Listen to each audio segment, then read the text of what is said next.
effort. Gold is trading at $4,155.33 an ounce.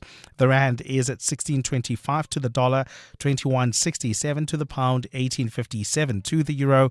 Brent crude oil is at $71.97 a barrel. And in the traffic, we've got delays on the N14 East approaching Malibongwe Drive. That's due to a major accident reported right after Bayers Nadia Drive, causing more than a 20-minute holdup. There's also queuing traffic on the Markwan North between Boyson's Road and Carr Street. A fine day in store for Gauteng. The temperatures will peak at highs between 19 and 21 degrees. The top story in EWN this hour. The Madlanga Commission says alleged crime kingpin Vusmuzi Kat Matlala will no longer testify tomorrow, despite being subpoenaed to appear. EWN, in touch, in tune, and independent. For the latest, visit ewn.co.za or download the EWN app. Visit primemediaplus.com to enter 702 Josie My Josie Walk the Talk. Hosted by the City of Johannesburg. Walk with the people, for our Josie. For Joburg, by Joburg, in Joburg. Babise bonke. You're with Clement Manyathela On 702. Let's Walk the Talk, streaming on the Prime Media Plus app, DSTV channel 856, 92.7 and 106 FM.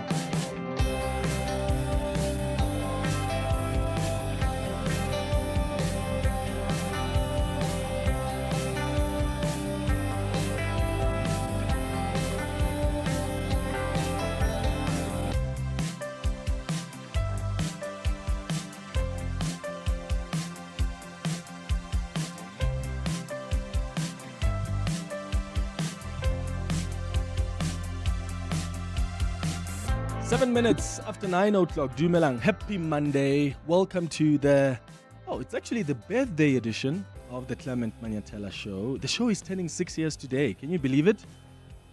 My goodness, how time flies, hey? I cannot believe that it's been 6 years. And once again, as I always do every single year when we mark this day, to every single one of you that started this journey with us and those who have joined along the way, thank you. We kick off the show with the 702 open line. You can call us on 011-883-0702. The WhatsApp line is 072-702-1702. So, do you know what else is today's anniversary? The July 6th briefing by KZN Provincial Commissioner Nhlanhla Mkhwanazi. It's been a year since Mkhwanazi dropped the bombshell about criminality infiltrating the police and the judicial system. And since his briefing a year ago, the Madlanga Commission was established, revealing the extent of the capture of the SAPS by criminal elements. Also a year since the briefing last year, 17 or so senior officials have been suspended. There have been staged assassinations, there have been dead witnesses, a number of arrests, and all of it is because of what happened on this day a year ago. Do you remember? I can tell South Africans that this decision is a for the disbandment letter of this team because they overstepped their mandate of only focusing in KZN. They went to support Gauteng organized crime unit with the dismantling of a criminal syndicate.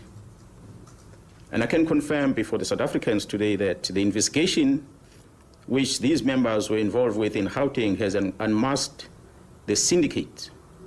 And this syndicate involves, amongst others, politicians who are currently serving in Parliament. The law enforcement officers include the members of the South African Police Service, the Metro Police, and correctional services.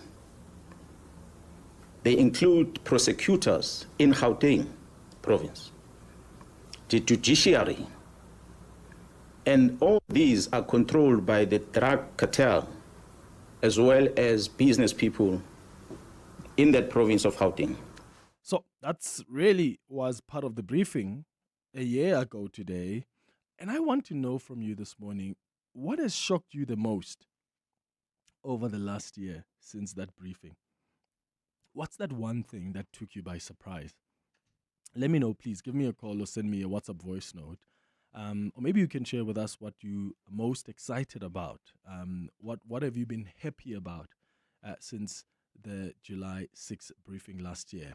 Also, there was a debate this past weekend about Bafana Bafana player at the Magwenya. He found himself in hot water after greeting and acknowledging EFF supporters wearing party regalia at OR Tambo International Airport. And this has drawn heavy criticism from those who feel national team players should remain apolitical while on official duty. And then you have other people who defended him and argued that Magwenya was simply recognizing the presence of EFF supporters who had gathered in large numbers to welcome the team rather than officially campaigning or endorsing them.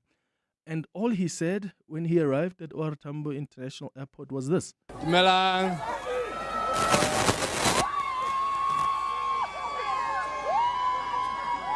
Leshabu. No, ke batla hore ke a leboha ka hore le remetse ga tsa re nkile nako telele, but thank you for the support. EFF ke bona ke. So that's what he said. He said, EFF, ke bona ke, meaning EFF, I can see you, or we can see you. And so he clearly picked up that EFF supporters had come in their numbers, wearing party regalia. I mean, you can't really miss them. That color is bright. It's a red color. So, and that's the thing about the EFF supporters. They will always come through for the national teams. Like, even when I've been at OR Tambo to do the show from there, where we welcome, whether it's Banyana Banyana, Bafana Bafana, EFF supporters come in their numbers. And they come in their party regalia to support the national teams. And he clearly saw that. And he acknowledged them because you can't miss them. They were there in their red colors. So what's wrong with him saying, EFF, I see you? Unless, of course, they were ANC supporters in ANC colors, for instance, or any other party, and he chose to ignore them. And that's not really the sense that I got.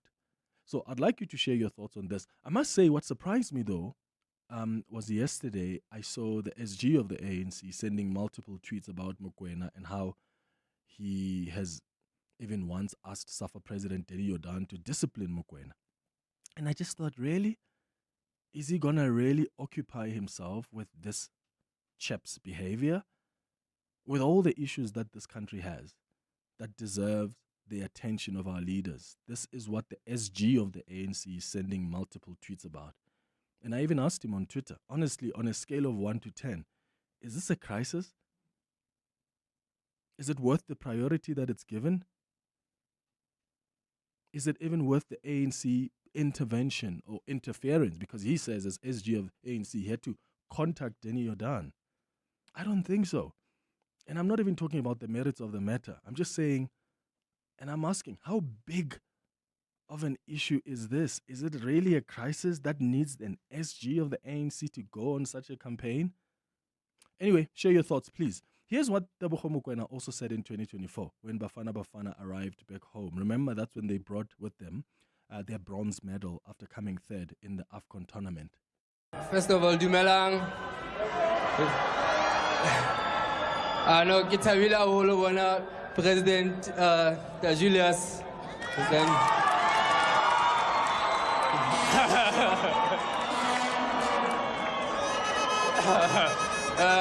He's my favorite president in the country, so. Okay, but anyway, thank you everyone for coming. This is in 2024, and I remember when it happened, we spoke about it on the show, and some of you were upset that, why is he saying Julius is his favorite president? And maybe what he meant, because I mean, we don't have different presidents in South Africa. We only have one, and that is, at this point, Cyril Ramaphosa. And I think what he meant is, that's my favorite leader of the EFF, perhaps. Because also, EFF has only had one president, so you can't say, out of all the presidents of the EFF, he's my favorite. But anyway, the point here is he's done it before. So other people are suggesting that this guy does it intentionally. I'm not sure if that's the case, right? I mean, if the leader of the EFF is there to welcome Bafana Bafana, and as a player, what's wrong with you acknowledging them? It's like if President... if a leader of, let's say, of the MK party, Jacob Zuma, was there, I also would hold the same view that if there's a player who acknowledges him, I don't think there's anything wrong with that. They just acknowledging a leader of a political organization that has come to support them.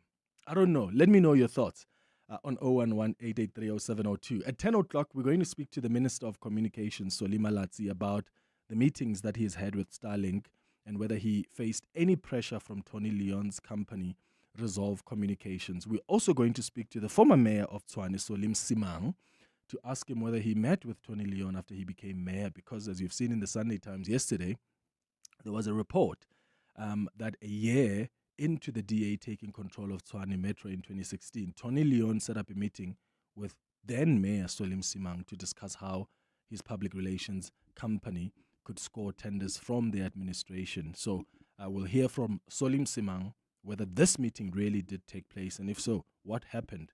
That's at 10. 10:30, we're going to start a new series today. Over the next couple of weeks, we'll be looking at stories that have embarrassed our government and our entire country. We want to find out the latest on these stories, and we're doing this because I don't think we should let our government off the hook, and even our law enforcement agencies, and just move on. We need to put pressure on them to resolve some of the cases that have left the image of this country blemished. That's my view. Whether it's the Thabo Bester escape from prison, whether it's the escape of Tiger. Remember when the SAPS officials helped this illegal mining kingpin escape from the police? The police were helping him to escape from the police. Whatever happened to that? And I think these are the stories we constantly need to go back to, because sometimes what government or these agencies do is to try to bury that so that we forget and move on. Well, we're not going to do that. So today, we're going to start by looking at the Bushiri escapes. Can you believe that it's been 6 years since Bushiri and his wife left this country? And since then, we still don't know how they left. The police can't tell us. We still don't know which of our borders they crossed. That's an embarrassment. And it's a story about so much. Our porous borders, inefficiencies in our law enforcement agencies, possibly corruption that's involved. And I think we need to constantly go back to these stories, because otherwise we run the mistake of repeating the mistakes.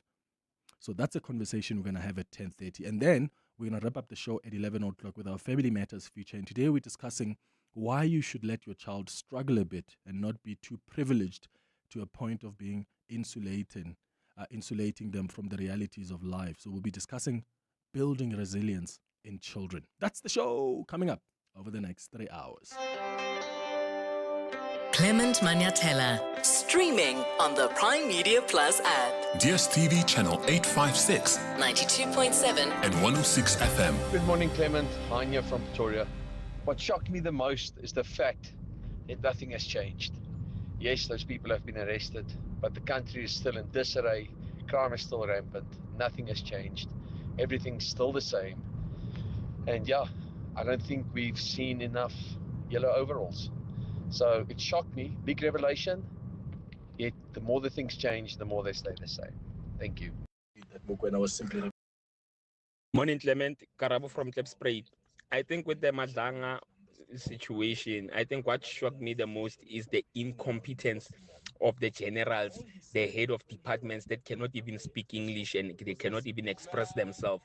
So how are we going to be hired, Rona? Because if these people cannot be hired, cannot express themselves in English or articulate words correctly or answer questions correctly, then how are we going to be hired with our degrees when they don't even have degrees? Bo Brown Mohozi, they don't even have metric, but they are political influencers. Bomkwanas cannot even speak English. Bo Sibia, Bo Sinona. No. It's shocking. Yeah, but is it about speaking English? I'm sorry, I don't think speaking English makes you intelligent. I really don't. I know a lot of people who are brilliant English speakers, and there's just nothing they say when they speak. And their speech is painted with all the beautiful, nice words, but what's the content? So I don't think it's fair to even judge, especially people whose home language is not English. I don't owe perfect English to anyone. Neither do you. You can ask me about Sepedi and whether Kisibolela would Sepedi. But so I agree that we've seen some incompetence in our generals, some of them. And that for me has also been one of the shockers. The level of incompetence, lack of rationality that we've seen from some of these generals who appeared at the Madlanga Commission is shocking. Some of them have been fired. We spoke about them last week. Shibiri is gone. Sinona is gone. Rachel Macheng, that's her name, right? She has now been fired from the SAPS. Have you heard their reasoning capacity? And I used to be concerned about that. Like, these are the generals. Like, can you imagine a head of the Hawks in KZN or head of organized crime? Huh? These are top generals. And when you listen to their reasoning capacity, it's shocking. But these are the people that were taking the most important decisions at the highest levels. That was a big shocker for me, I tell you. It's 21 minutes after 9. Your voice. Your station. Your open line.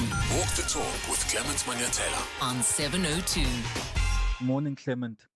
The Tebogo Mokoena issue is a storm in a teacup. But the main issue that made people angry, I think, is because there's been a sustained attack on the EFF from all angles, Clement. Sustained attack on the EFF from all angles. So any good news for the EFF is terrible for many, many people because they simply do not want to see the EFF succeed. Thank you. This is Kechi from Ekurhuleni. Hey, Mr. Manyathela. Look, regarding the issue of Tebogo Mokoena, I mean, recognizing the EFF members. Knowing myself, if I was part of that Bafana, Lena was gonna jump into an opportunity. Say, ANC, I see you. You see, what if someone else nanyaka opportunity? Action SA, I see you. So we might say it's a small issue, but I think it have to be stopped at the national team level. They have to be kind of coached, these guys. So, okay, this and this you talk about, this and this is not part of us. Let's put politics away from our sport. So in future, maybe someone might want to prove a point. So I think it have to be stopped. Let's talk to debts, or let's leave politics aside, because there is a reaction at the end, and the reaction, it comes in a negative way, you see. Clems, now my question is, if the Springboks win a World Cup, at that stage, they're standing there and then doing interviews, they say, thank you to Freedom Front. We would not have done this without Freedom Front. Will the very same EFF members be okay with it? We need to remove politics from national teams. Remove them. Fikile is right. And I don't understand why people see anything wrong with what Fikile said. It's not going to be nice if they acknowledge DA, if Springboks players acknowledge DA, Freedom Front, or any of the white parties. It's not going to be nice, and we all know that. What Mokoena did was wrong. So, look, obviously, let's be fair. Let's characterize what he said. Because now you're saying, what if someone in rugby comes and acknowledges Freedom Front Plus or DA? That's not what Mokoena did. Mokoena yesterday, last week said, EFF, I see you. Because there were EFF supporters who were clad in their party regalia. And maybe that's a conversation we should also have. Is it okay for the EFF supporters to go there in their party regalia? I don't see anything wrong with that. If the ANC is going there as a political organization to support and celebrate Bafana, and they must get their supporters to do so. Action SA, Rise, whatever party, or MK party. I think that should be allowed. In this case, I think the Tebogo Mokoena saw that there was a group of people, a big group of people wearing EFF colors, and he says, oh, I see you. He didn't say, I would like to appreciate and acknowledge the EFF for being here. And last to 2024, when he acknowledged Julius Malema, he looked at Julius and says, oh, Julius, I see you. Unless you can tell me that there's another leader of a political party who was in that crowd. that Tebogo Mokoena chose to ignore. Is that the case? I don't think it is the case. So let's compare the two. If there was another political party at OR Tambo last week that wore their party colors, and Tebogo Mokoena chose to acknowledge one party and not the other that was clearly there, then that's a conversation I think that's worth having. Or if there's another leader of a political party that Tebogo Mokoena ignored and chose to just greet and acknowledge a leader of the political party of the EFF, then I get where you're coming from. But that's not really what transpired here. David, let's hear from you. You are in Mokopane. What do you think? Good morning. Clement, hey, I think you're missing an important point here. Mm-hmm. The principle is national teams should be completely apolitical. When you are in national colors or at a national stage like Tebogo was, he does not have to be politically aligned or show his political alignment. He's doing this for the second time. Actually, matter of fact, even the FIFA constitution frowns against any political statement or features. If you remember, Capo Verde just recently were actually forced to change their kit, their World Cup kit, because sport at national level has completely to be apolitical.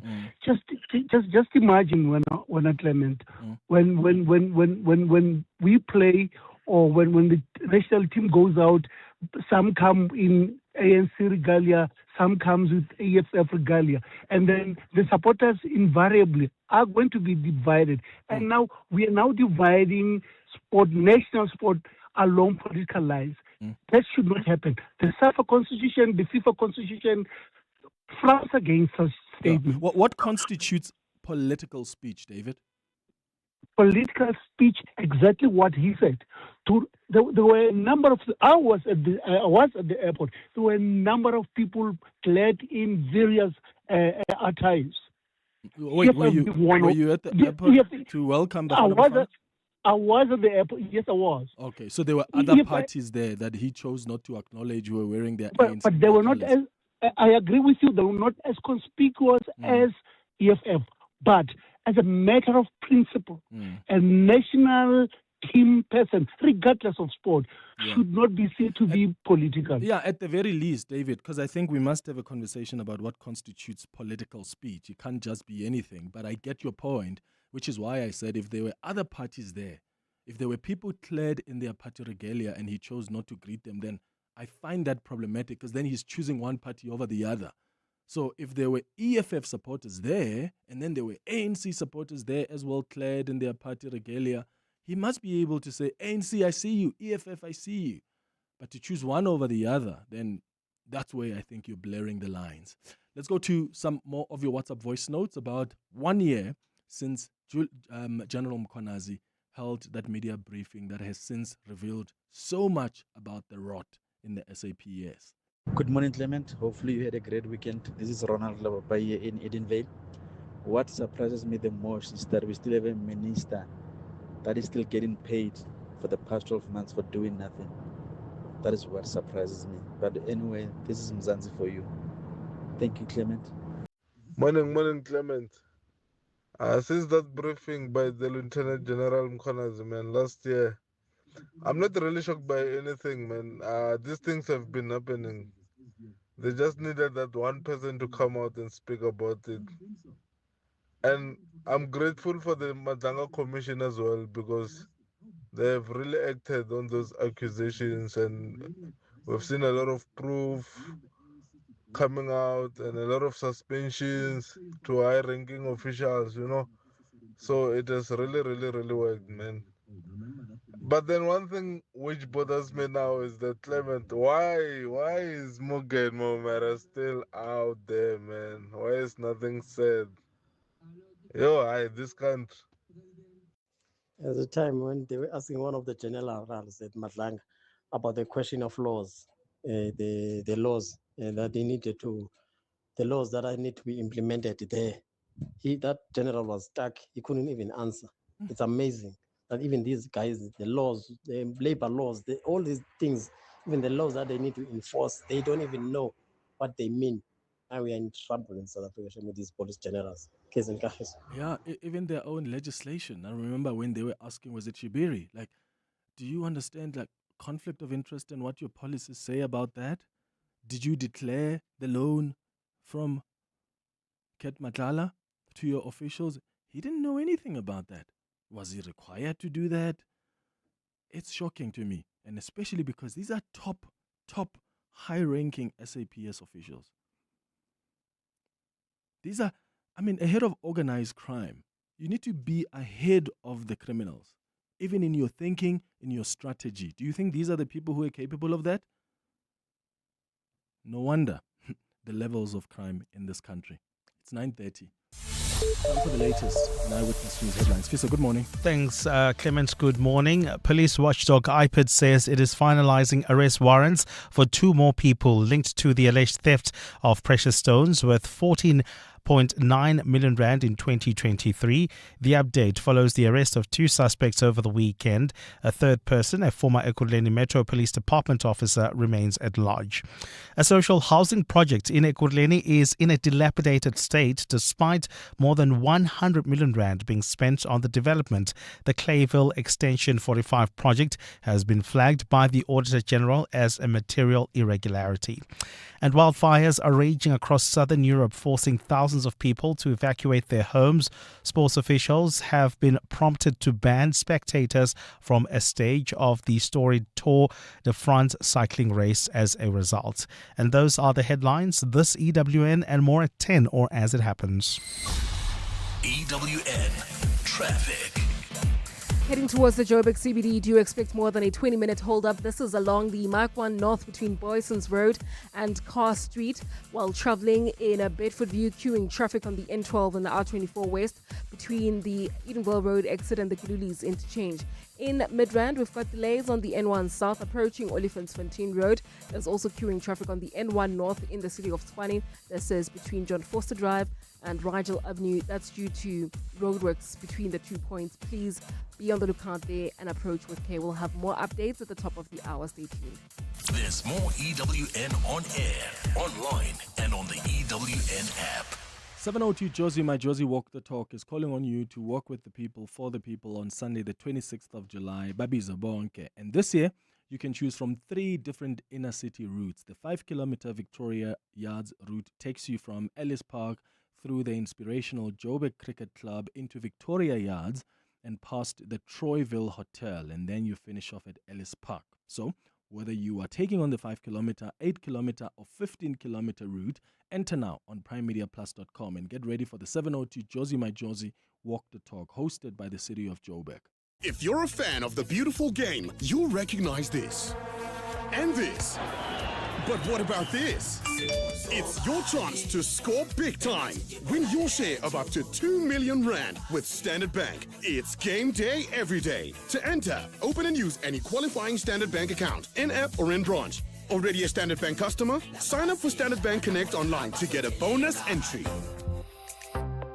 Standard Bank is an authorized FSP and registered credit provider. T's and C's apply. I'm really interested in studying sound engineering, but how can I make a career out of it? At Academy of Sound Engineering, you can study audio and production while getting hands-on experience on things like recording, live events, and post-production. So you're saying I can be creative and learn the technical stuff too? Definitely. We'll help you build the skills and confidence to help you get started. Where can I find out more? Come through to our open day and find out what entertainment education is all about. Visit our website at asc.co.za and book your spot for our open day today. Your voice, your station, your open line.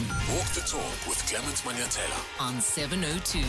25 minutes before 10 o'clock, this is the 702 open line, and so far on the open line, we're reflecting on what happened last week. In fact, the debate that's been taking place this weekend around the Magwenya and what he said about the EFF acknowledging their supporters at OR Tambo. And then I'm also asking you about the July 6th briefing by KZN Commissioner Ntantlam Konazi. Today is exactly a year since that briefing last year. What has shocked you the most, and what are your reflections a year in? We now have the Madlanga Commission. There are several assassinations that were attempted.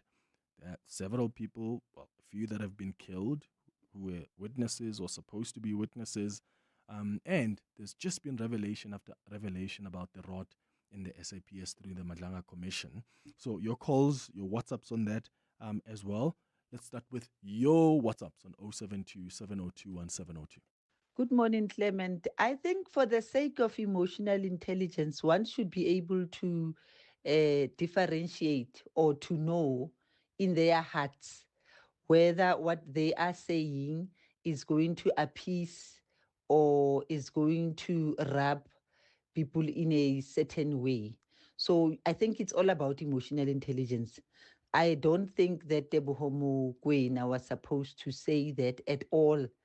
It's all about emotional intelligence.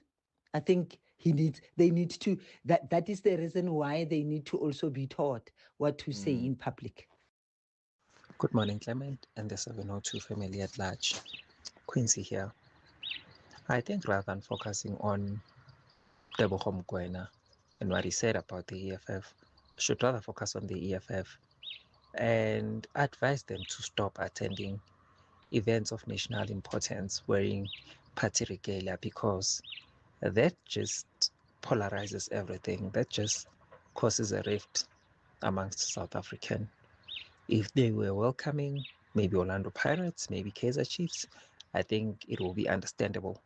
But this is a national team. We needed not to see the EFF or the DA, or it was not about any political party. We needed to see the South African flag. I think it was selfish of them, and it shows they think little of South Africans. Yavala Quincy. Yeah, okay, Queens, I hear you, but I just disagree with you. I think it's unfair to expect the EFF to somehow dilute themselves because of like a national event. In fact, I remember in 2024, there were people complaining about what they called the EFFization of Bafana Bafana, because the EFF mobilized its supporters to go to the airport and they were there in their big numbers. So some people feel like, it looked like more of an EFF affair than a South African affair. But what stopped the ANC or the DA or MK Party or any other party to also mobilize its supporters?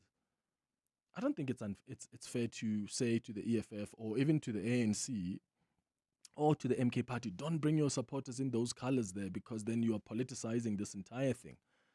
I don't think that would be fair. But also, remember what I said. I'm not even talking about the merits of the matter. I just don't think this is the biggest crisis we have, honestly. A Bafana player acknowledged the political party. It's a matter of just coach him. Just have a conversation. The leadership just needs to know these people are young. They need to be coached about protocol and what happens when you're wearing the national jersey. I don't think it's the biggest crisis we have that should take all of our attention. Tulani, you are in Centurion. What are your thoughts? Good morning. Good morning, Clement. I agree with you that it is not the biggest crisis that we have, but I disagree in the sense that I think it was counterintuitive of Teboho to do. However innocent this may be. And in his case, I don't think we can actually excuse it for innocence anymore. You just said in 2024, he came out and said, I wish to thank my favorite president and whatever. So clearly he's either supplicating himself to the EFF or has got an affinity towards the EFF. And I think it is something that he just needs to be coached. It is certainly not the biggest crisis in the country, but it is certainly something that was just counterintuitive on his part. Clement, the one thing that I wanted to say with regards to the Madlanga Commission and the Mukhwanazi press conference, I think whatever we are seeing here, quite frankly, it's just a microcosm of what is happening throughout the country. We all know that. If you were to take the Madlanga Commission and let them do what they have done in the Ekurhuleni municipality and let them do it for all other municipalities, I can tell you now the same things are going to come out. So it is simply a microcosm of what is happening here. And I think if anything that the ANC and Ramaphosa needs to take out of this, it is simply to see how deep the corruption rot is in this country and maybe to try and do something about it. Thank you very much. Got Clement. you. Tulani in Centurion, thank you for your call. Easy, you are calling us from Midrand. Hi. Hi, Clement. How are you, sir? Shop, man. What are your thoughts? Good. Mine was just to reflect a bit on what Teboho Mokoena would have said at the airport when they welcomed Bafana Bafana in that ceremony. Look, Clement, personally, I feel that players and athletes are well within their rights to have political preferences, affiliations, and so forth. There's nothing fundamentally wrong with that. However, in this case, what we're lamenting is the fact that he used a national platform of the national team to somehow endorse the EFF. Whether wittingly or unwittingly, but he endorsed the EFF. And at least that's a perception for many. As we speak, there's a poster going around now bashing Mbalula for what he would have said. Now, you see now, there's now a political storm out of this whole thing. He may have done it innocently, even though myself, I don't think that it was innocent because there's a pattern here. Not even for the first time. Yeah. The second time, what would be so wrong for Teboho Mokoena to wait for the EFF to have its own rally and probably go there as a sympathizer or a supporter of the EFF and endorse them publicly there? Yeah. Just to make sure that there's a distinction between the platform of the national team and the platform of a political party, because you don't want to polarize the nation. The national team, at least in my understanding, it has a responsibility of uniting the nation. And we know that both religion and politics are divisive in nature. That's why FIFA frowns upon religious undertones, political undertones in this particular sporting code. Yeah. So that's my take, Clement. And it's all about coaching, Easy, and I think that's what needs to happen. But I also want to know, what do we say constitutes political speech? Because, when you look at our Bill of Rights, right, in our Constitution, that guarantees freedom of speech as long as it is consistent with our Constitution. So we don't also want to be seen like we're restricting people from exercising their right to freedom of speech. I do get it. I get the merits, and that's why I said, and I played you a clip of what's also happened 2 years ago in 2024. I'm just saying, okay, let's look at also the context. In 2024, he sees Julius as one of the leaders who have come there. What is wrong with him recognizing and acknowledging a leader of the organization like that? Yeah? I honestly don't. But if Jacob Zuma was also there, and maybe Cyril Ramaphosa, or let's say Fikile Mbalula as the SG of the ANC was there, and he chose to ignore them, then I have a problem with that. But I don't think there's anything wrong with even the Bafana saying, oh, Julius Malema, we see you. Thank you for the support. Jacob Zuma, we see you in the crowd there supporting us. Thank you for the support. Fikile Mbalula, we are seeing you there. Or Paul Mashatile, thank you for coming here. Thank you for the support. I don't see anything wrong with that. But if he's choosing to ignore other parties, people wearing their party regalia, and then he just chooses to acknowledge the EFF, I think that's fundamentally wrong. And I think that's the context I'm inviting us to look at, as opposed to take what he says as a political speech. Because then, what is political speech? Let's have a conversation about that. Like, what is political speech? Okay, let's go to some WhatsApps now on 072-702-1702. Okay, Clement, just two things quickly, or make them three. One, nothing wrong in acknowledging that I see EFF. I mean, why wasn't the ANC and other parties not there? So that I just leave him alone. And then with regards to Ndandam Kwanazi, I think today we must call it Happy Patriotism Day. That is what this day must be called. Thank you. Clement, you know what? In the first place, let me tell you, it was wrong of EFF to wear their colors in the sports gatherings. There we're supposed to be homogeneous. We're supposed to be uniform. We're supposed to be Bafana colors. So you understand? So for you to single out and say EFF has been attending matches, coming in numbers, that's wrong of you. My brother, you are wrong. So when we attend sports gatherings, when there is parents playing, when there is chiefs playing, we don't wear our own political shirts or whatsoever. Understand? We go there supporting our team. As a country, we know the colors of Bafana, which is green and yellow. So why wearing the EFF shirts going there? That is pure opportunistic. Please That is pure opportunistic. We need to reprimand the EFF to stop doing that, because tomorrow all the political parties will go and welcome Bafana wearing their own colors. What are you going to say? What's wrong with that? I'm actually celebrating it. There are political parties who want to be intentional about supporting national teams. I don't see anything wrong with that. As long as they don't take over and they pretend as if that's their event, they are there as a political party to go and support a national team. I don't see anything wrong with that. I do think that's different to a Bafana player getting on stage and endorsing a political party. That's different. But are we going to get to a point now where we say, oh, because Banyana are coming back and we want to celebrate them, don't you dare wear red? No, wear your party t-shirt wherever. The Constitution guarantees you that right to express your religious freedom, to express your political freedom. Why must we restrict it here? If the ANC wants to go there as a party, let them mobilize people. If the MK party wants to do that, let them mobilize people to go there.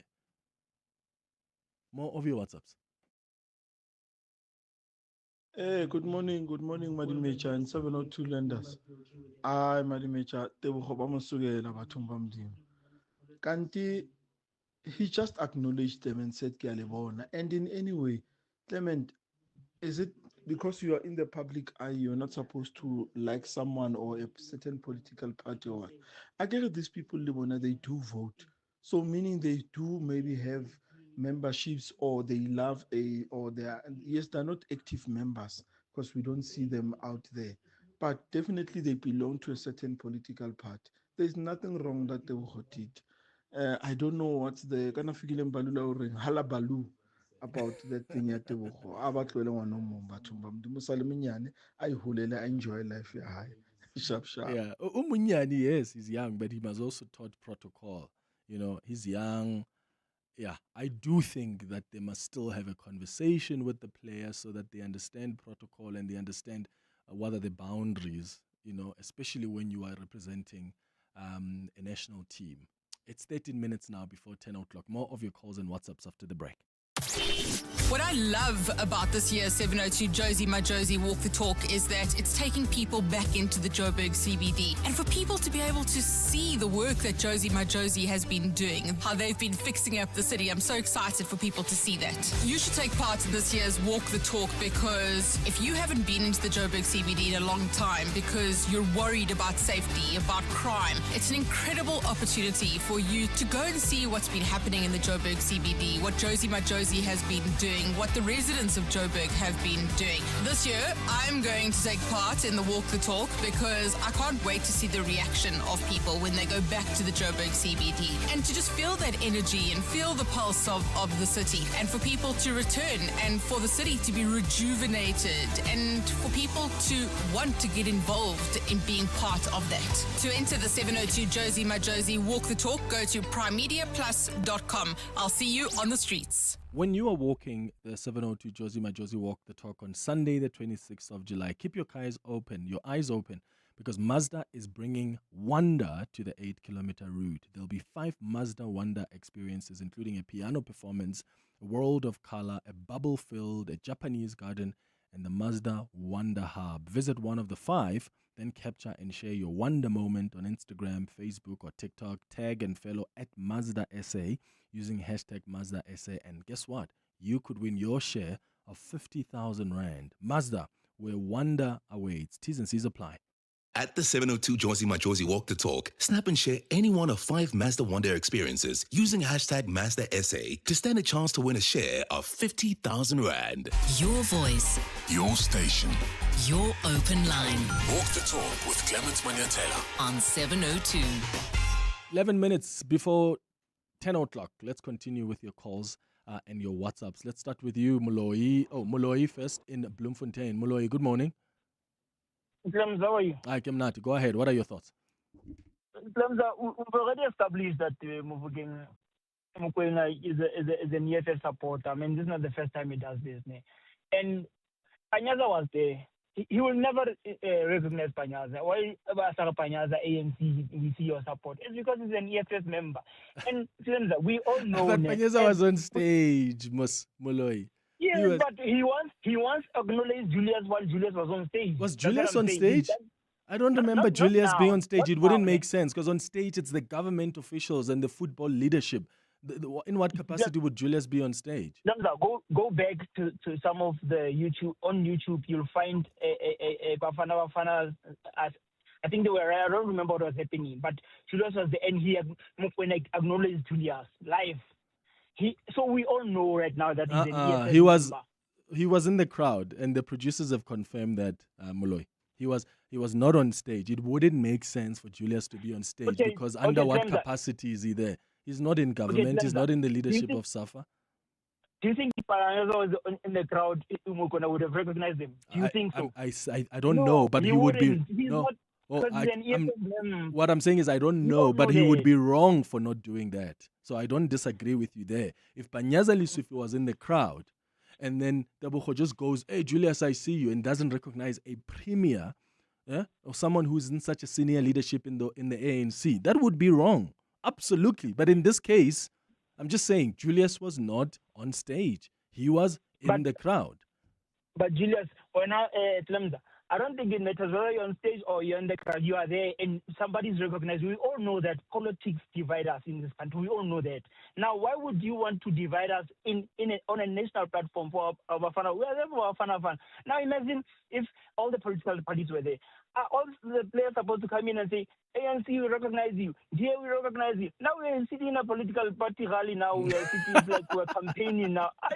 Come on. Let's remove politics from sports. Maybe we need to... Okay, Mulay. Thanks. Yeah, thank you for your contribution, Mulay. Well, maybe we need to mature politically then as a society. Like, would you be offended if Bafana players are coming out and acknowledging even parties that have been so crucial in their support? If they say, ANC, we see you, thank you for coming in your numbers. EFF, thank you for coming in your numbers at OR. The Patriotic Alliance, thank you. Huh? And we find that wrong? Maseko, you're in Randfontein. Hi. Hi, Clement. How are you? I'm all right. How are you doing? I'm very well, thank you. I'm driving, actually. I am just irritated with this political spate here, ANC, the EFF. Every time, how can the EFF somewhere? ANC we have bigger problems in this country. Very big problems. Fikile was the former police minister. His focus should be there. Because probably, or most probably, he knows all those generals and everybody and what happened at that time. And leave Tebogo at home. There's nothing wrong that Tebogo did. Tebogo was just acknowledging that Rekao fela, that's it. Why should we make it such a big issue? It's such a trivial matter. Yeah. It's so small, guys. Can do better, Clement. Maseko. Yeah, Maseko and Randfontein. Thank you for your contribution. Let's go back to your WhatsApps. Good morning, Clement. You were speaking to Bisisira from In the West Trend. Regarding what Tebogo said, I don't see anything that is wrong there because he was just acknowledging that he sees people of the EFF. There's nothing wrong there. You're just acknowledging. Hi, Clement and the team. With regard to Tebogo Magwenya, I wouldn't mind if those remarks were uttered at his personal event or private event. Unfortunately, he uttered those remarks at a public function or event. And also, for the EFF, I think it was an ambush marketing. David in Rosebank. Good morning, Clement. Good morning. I think SAFA need to educate players when they play for the national team, and maybe the PSL clubs should do the same. Players need to be educated that when you play for that badge, and you cannot confuse that badge with any other, like the EFF. The Magwenya is the second time he make a reference to the EFF, and I think that's why people, including myself, are up in arms. It shouldn't happen. He should have been reprimanded the first time when he did it, and obviously nothing was done, because if something was done, then there should be action against him for doing it for the second time. So that should not happen. We shouldn't refer to politics. We don't want politics in football. Finish and clear. Milton Rustenbeck. Good morning, Clement and the listeners. Clement, I think just on the Magwenya sort of situation, look, I think Section 16, if I stand to be corrected, of the Constitution, does say that everyone, including athletes, they do enjoy freedom of speech and expressing how they feel. But however, they should do that in their own personal capacity. I think once an athlete dons on South African colors, they now represent a different person. They're no longer in their personal capacity. They are now an athlete representing a country.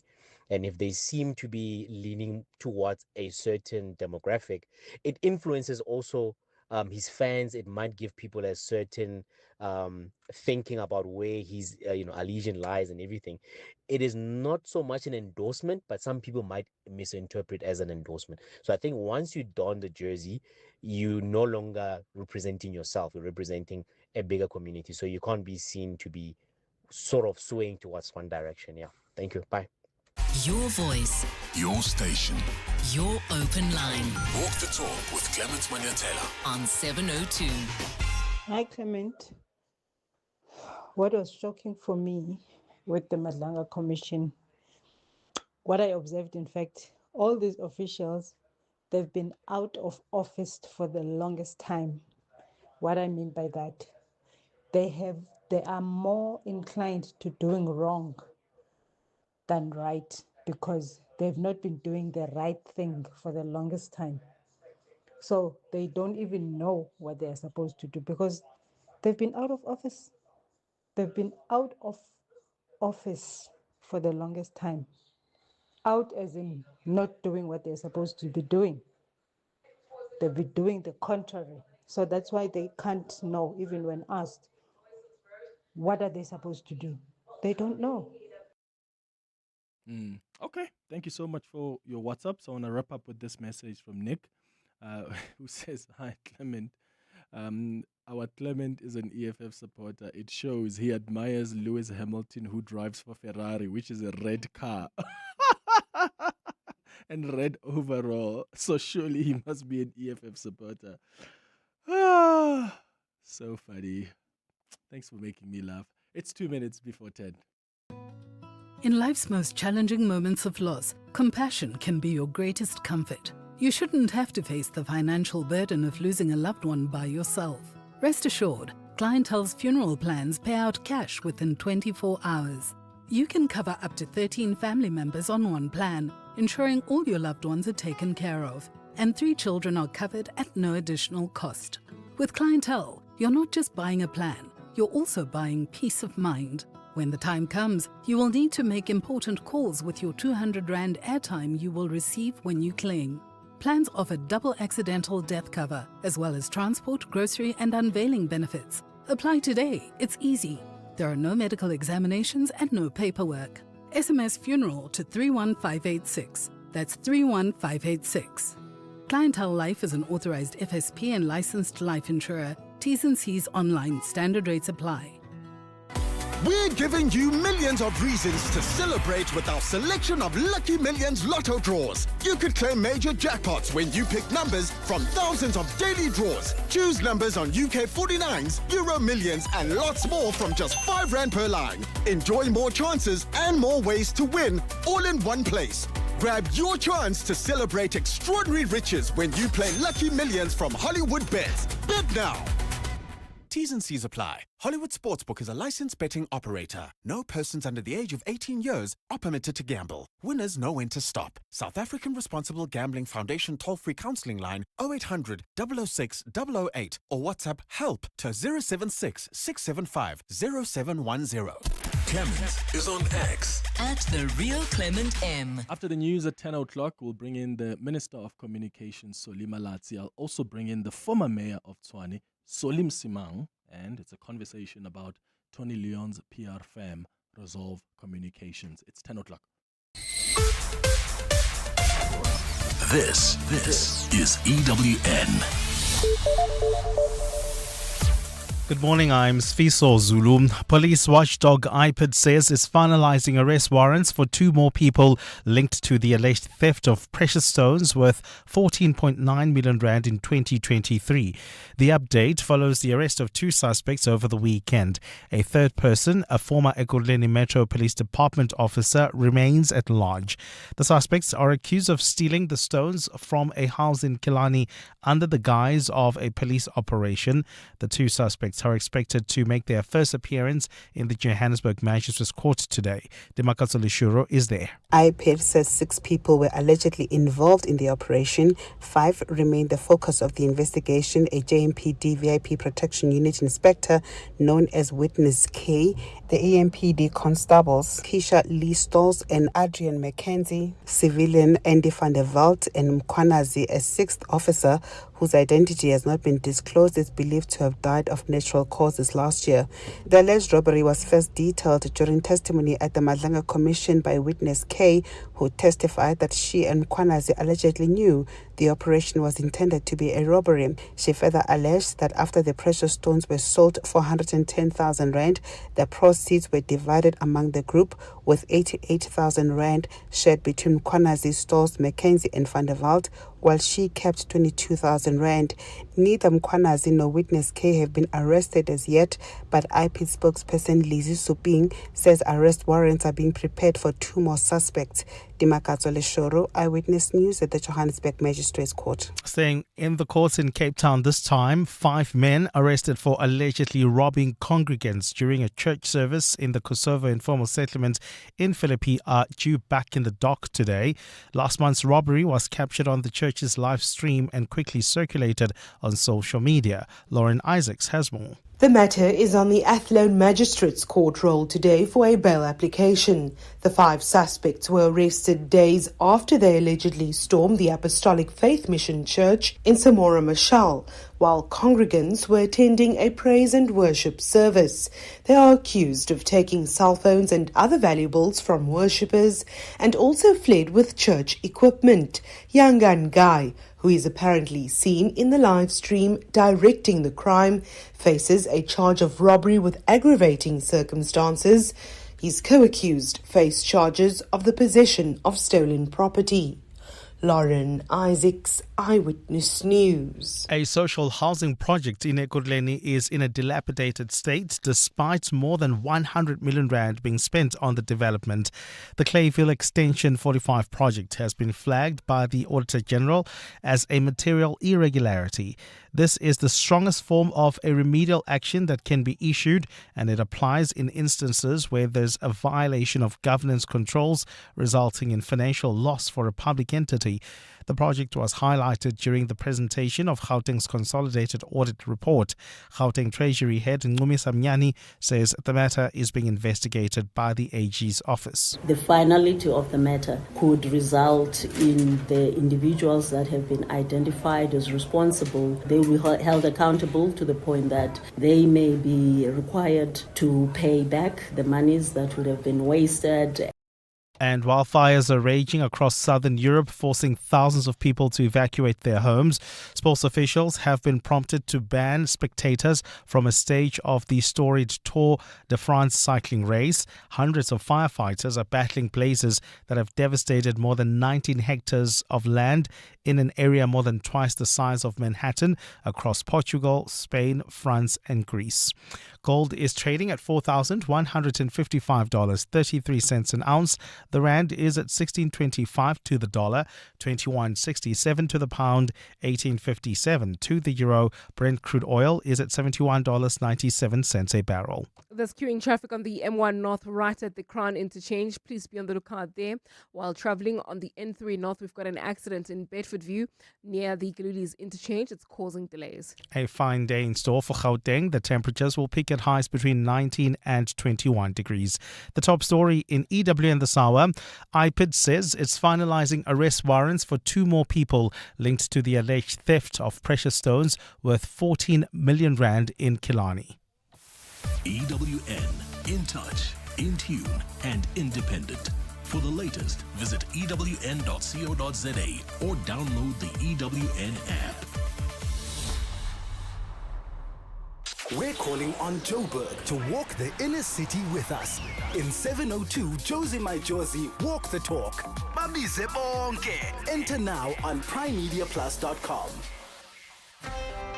You're with Clement Manyathela On 702. Let's walk the talk. Streaming on the Prime Media Plus app. DSTV channel 856. 92.7 and 106 FM. 5 minutes after 10 o'clock. Dumelang, welcome to the second hour of the Clement Manyathela Show. Thanks for staying with us here on 702. And as always, thank you for your contributions on the 702 open line. Okay, I recorded a conversation that I'm going to play for you now with the Minister of Communications, Solly Malatsi. He has defended his meetings with Elon Musk's company Starlink, saying they were part of routine governance and not improper influence. He has now responded to the chair of the Communications Portfolio Committee in Parliament, Kusela Diko, who wrote to him last week demanding answers on whether he was influenced by Tony Leon's company, Resolve Communications, to meet with Starlink. Here's how that conversation with Minister Malatsi went. Minister, thank you so much for joining us. Good morning. Morning, Clement, and to your listeners. So you've indicated in your letter to Parliament that Tony Leon's PR firm, Resolve Communications, contacted you twice. What exactly did they ask you to do when they got in touch with you? Thanks for that. Yeah, Resolve contacted me twice. On one occasion was to raise a matter that was affecting an organization called Premiums Ideas South Africa, which is a company specializing in SIM card packaging and logistics. And that interaction culminated in a meeting with PISA, as it is known, on the 1st of November, wherein they were sharing concerns that they had regarding RICA non-compliance, particularly in the area of mass distribution of SIM cards that are not properly registered, and the risk that poses in the country's overall, crime-fighting efforts, but also in terms of safety of communication, because you would understand that there's been several concerns regarding the proliferation of unregistered SIM cards. The second aspect was when they contacted my office regarding a query from a radio station, Hot 102, regarding their license amendment application. And this was in June 2025. And a meeting was scheduled initially for sometime in July 2025, in order to hear what the issue was. But as is often the case, we always make referrals to the direct state-owned entity or relevant branch in the department when a matter comes through. So eventually that meeting was cancelled, as that query was then referred to ICASA. Okay, and how many times did they ask you to meet with Starlink? They've never asked me to meet with Starlink. Okay, so when you met with Starlink, it was purely because the company itself contacted your office? Yeah, so I met with Starlink in 2024, and this was part of, as someone who has come into office, trying to meet with as many stakeholders on issues that affect the portfolio. And as I did in my letter, I've outlined that, I've met with low Earth orbit satellite providers, including Amazon Leo, who have now, at the time they were called Amazon Graper. They've renamed to Amazon Leo. We have met with Mzansi Fed. I've met with China Satellite Network, Space Sail, Space 24. And these are all part of efforts to try and understand what each entity's capabilities are. And secondly, these engagements, Clement, they don't dictate how I take decisions in the daily and normal execution of my responsibilities. Those interactions may help in broadening my grasp and understanding of all of the issues that impact the rollout of LEO satellites. But ultimately, it would be very naive to think that merely meeting one stakeholder, it influences how you make decisions. And that's why I went into detail and openly regarding my interactions with everyone, so that we can showcase that there is no malice, there's no underhanded conspiracy about anything in here, and that there's no influence. Yeah.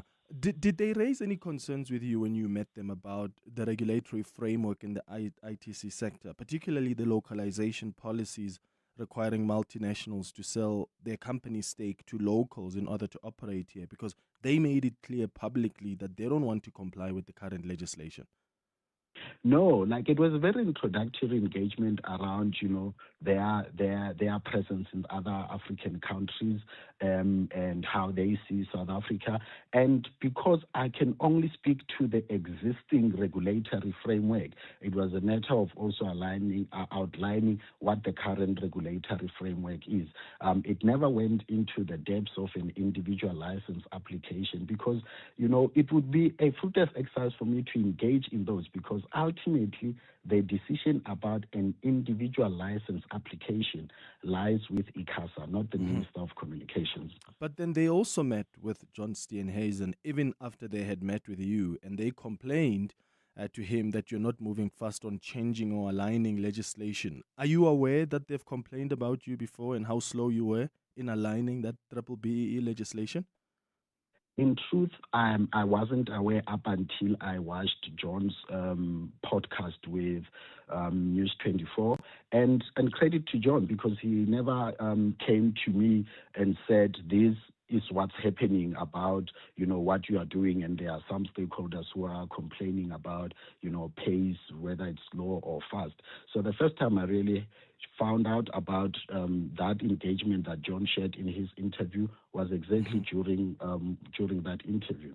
Well, and John Steenhuisen in that interview says, in his view, they were trying to put pressure because, and here's a challenge, Minister, and this is part of the reason why what Resolve Communication has done is quite suspicious. So you meet with Starlink representatives, it's an introductory meeting, as you say, and then Resolve Communications arranges a meeting with the leader of the Democratic Alliance, John Steenhuisen, with Starlink.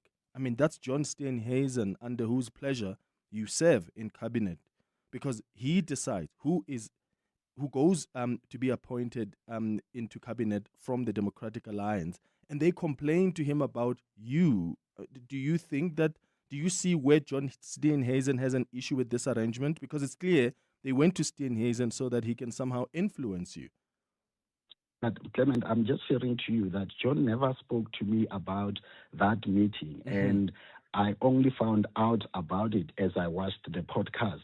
And that's why I said earlier, credit to him, because it would have been, odd if he then spoke to me about it, because I mean, influence is when something is brought to you.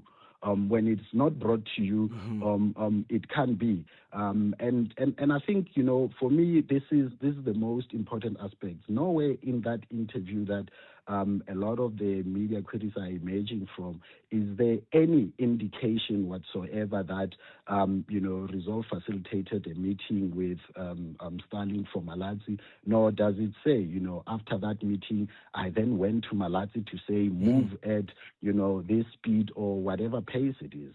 Yes, I get that. And I'm not saying John influenced you. I'm asking if you understand where John is coming from, because he has raised some discomforts here, which include that Solly met with Starlink, and then I still have Resolve Communications coming to me as leader of the Democratic Alliance. He's got nothing to do with the communications ministry. That's your department. They go to him, and John says, why are they coming to me? It's very clear what they wanted to do. Is that not a concern? So I'm not talking about what's happened. I'm talking about what made John Steenhuisen feel uncomfortable, because he was approached as leader of the DA to deal with something that had to do with your Ministry of Communications. Clement, John has spoken about his views on that matter, and I think they are a matter of public record. I think for me, the most important thing is to just focus on what was happening within my realm, and that's what I've shared. You don't agree with John Steenhuisen that what happened is a bit uncomfortable to have a private company come to a leader of the organization so that that leader of the organization can put pressure on a minister. Whether it happened or not is a separate point. Just say, in principle, do you not agree with John that that makes him feel uncomfortable? John said he felt uncomfortable, and he speaks for himself. I speak for myself, and I wasn't in that situation that he was in. And I think this contrast, the attempt to draw this context on something that was a conversation between, people where I wasn't in, it's not productive for me. Okay. You are aware of Elon Musk's terrible racially polarizing campaign on social media. I've spoken to you about it when you came on the show recently. He has been advancing lies about a white genocide in South Africa. He's amplified these harmful lies that continue to, quite honestly, have geopolitical consequences. Does this concern you as minister in a South African cabinet? As I said in the interview that we had, Clement, in studio, the facts showcase that there's no white genocide in South Africa, and that is the truth. Anything that suggests that is not the truth. And when you met with the representatives of Starlink, did you raise this discomfort with them at all? Let's check the sequence. This engagement happened in 2024, and it was about trying to understand, the capabilities of low Earth orbits, their presence on the African continent, and how they see South Africa. It didn't get into broader matters about, geopolitics and stuff. My views about the direct question which you are asking is, all this misinformation, which it is about levels of crime, about genocide in South Africa, it's not the truth. And that is my view. And anything else that suggests otherwise is not correct and can be easily disputed by the truth and the facts, which many South Africans know. Yeah. And many parts of the world actually know. Yeah. I guess I'm asking this question because, and I don't know if you saw Bloomberg's report recently about India and the decision India has taken to freeze the approval for Starlink due to a national security concern. Because Starlink security clearance remains pending now until a company explains how, given its global operations and U.S. ownership, it can ensure compliance with Indian security requirements during even periods of geopolitical tension when foreign governments may issue conflicting demands. And I suppose I'm asking that question about what Elon has said because we're recognizing that these tech giants and billionaire entrepreneurs are no longer just merely market players. They are geopolitical actors too. So their entry into these strategic sectors, whether it's telecommunications, infrastructure, or energy, that raises questions about national sovereignty and policy autonomy. Hence, I'm asking if that is a concern from that level on your part. Yeah, the concern is always about anything that seeks or purports to misrepresent facts, anything that seeks to, raise a threat that could affect the national security of the country or even the laws of the country will always be a concern. And Clement, let's have this conversation even broader, because I think what you are getting into is what then happens once someone, has a license to operate. There are very clear, provisions and conditions that ICASA, attaches to the license that any provider has. I mean, we've got cybersecurity laws in the country. We've got state security. We've got the Department of Justice over the application of all of these legal instruments that are available to be able to be triggered in the instance that any law in the country is being broken. But I think the most important element, and I think it may also be useful as part of this conversation, for you to chat to Ikasa at one stage about what gets put in place when, licenses in telecommunications or even broadcasting licenses are issued, and what penalties, recourses get instituted when there is performance that violates that or seeks to pose a threat to either, the national security of the country, the data sovereignty, and all of these other legitimate concerns. Mm-hmm. Do you think Tony Leon, though, is conflicted here, knowing his influence in the Democratic Alliance? You are one of the top leaders of the Democratic Alliance. Yeah. So what is the question? Do you think Tony Leon is conflicted here as a former influential leader of the DA who sometimes gets called in to assist the DA and then still on the side runs this PR firm that sometimes contacts ministers and even clearly leaders of the Democratic Alliance to somehow advance the interests of their clients? Look, I think conflict of interest, would emerge in the instance where there is prescriptive actions and a prescriptive outcome. I think the reality is that, different members of society, they can be former party leaders, business people, academics, can, refer stakeholders to political principles. I think the political principles, we are all independent thinking people who would make a judgment on whether on this issue that, has been brought by Tony Leon or Clement Manyathela or, someone from society would represent conflict. And that is why, as I indicated to you, for instance, in the manner that was brought to my attention around this radio station, because it directly affected something that is the jurisdiction of ICASA, we made a reference there, because if we're to be part of a meeting in that, it may be wrongfully concluded that there was trying to be some form of influence in it. Yeah, so I suppose the difference here is that Tony Leon went to even the leader of your party to try and put pressure on you. That's what the former leader of your organization has said. So in an aspect like that, does that not create a conflict? And it's not just John Steenhuisen who says, Dion George has come out to say, they've asked me to meet with their clients who were taking our department to court. And I can't meet with clients that we're in litigation with. It's happened with Herman Mashaba. He has told his story as well of what happened when he was asked to meet with Resolve Communications private clients. So what I'm asking is, as the leadership of the Democratic Alliance, does this not create a problem for you? Do you not see a need to sit down with Tony Leon to at least hear his side of the story or express concerns, if any? Look, I mean, these are recent developments, and I think the leadership of the party will always reflect on things that affect the welfare of the organization and how we best manage those issues, so that we do not sit with an instance wherein there can be instances where there are developments that make not only some people in the organization uncomfortable, but that which means that as a party we can uphold our values, of running and leading with good governance. I think the question that we are raising is something that the organization will reflect on, and we are very transparent in our communication. FedEx hasn't met since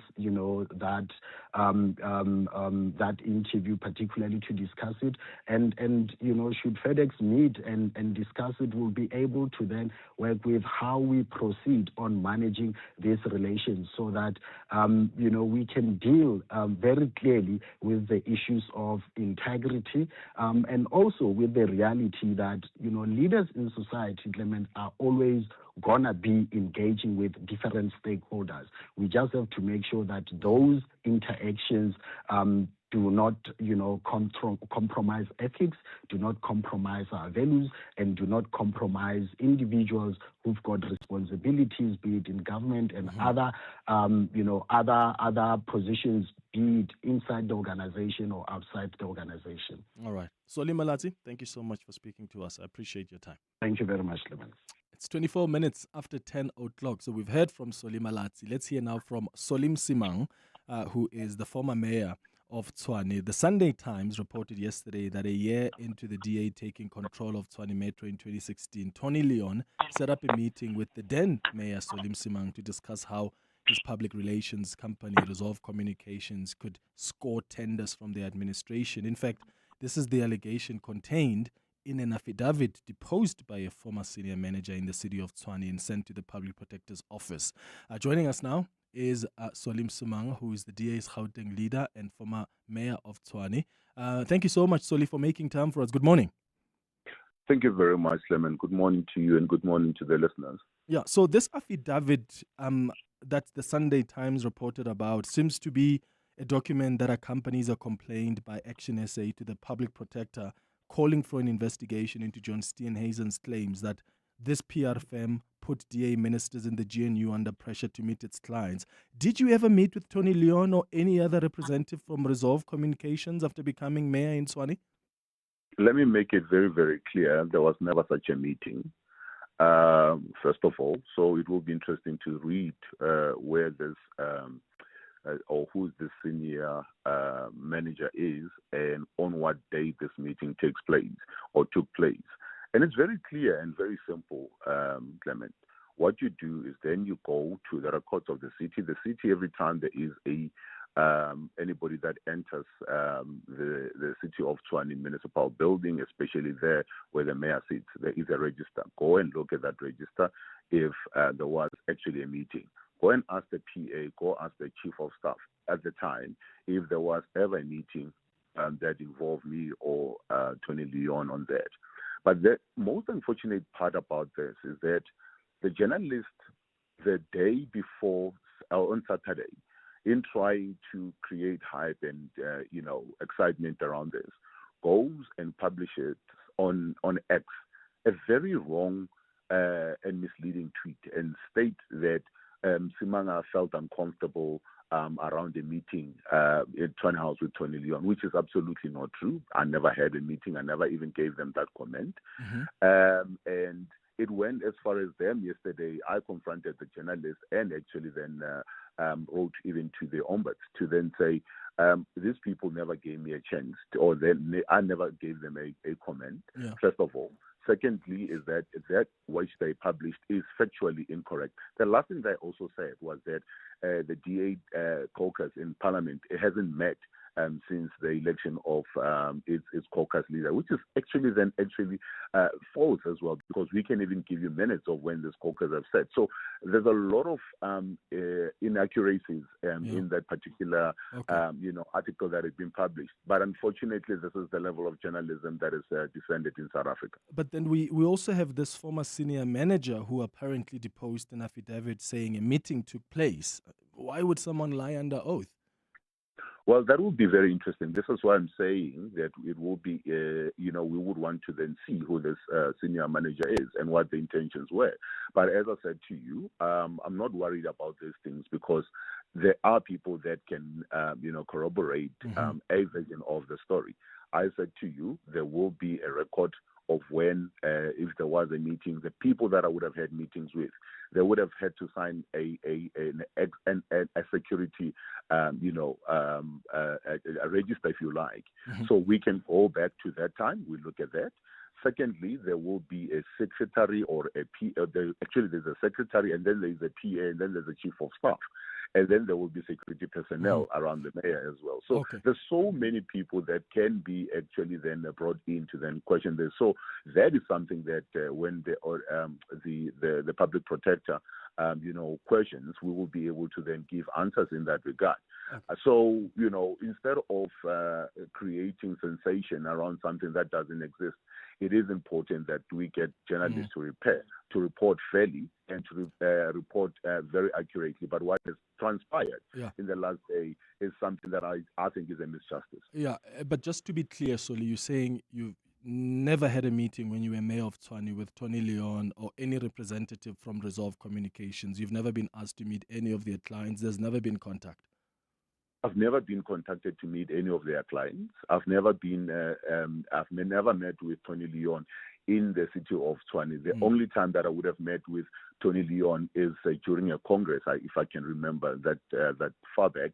Would have been during a congress when he was coming to give a speech, and that was about it. So I've never really had further engagement with Tony Leon. So this affidavit should be very interesting. So how are you managing this from a DA leadership point of view? Because you are now the DA federal chair. Have you met as FedEx about this Tony Leon matter? Do you think there's a need to meet? Because I'm sure you understand as the DA that there's a potential here for a conflict of interest. This is something that I've written already to the National Management Committee, and we've agreed that this is something that has to be looked into, and actually then FedEx will have to then decide on the issue of disrepute then going forward. If there is the name of the party that is being brought into dispute and what steps now needs to then be taken, and those should actually then be taken. And also, get the party back to focusing on the upcoming local government elections. So that is what we are, concentrating on.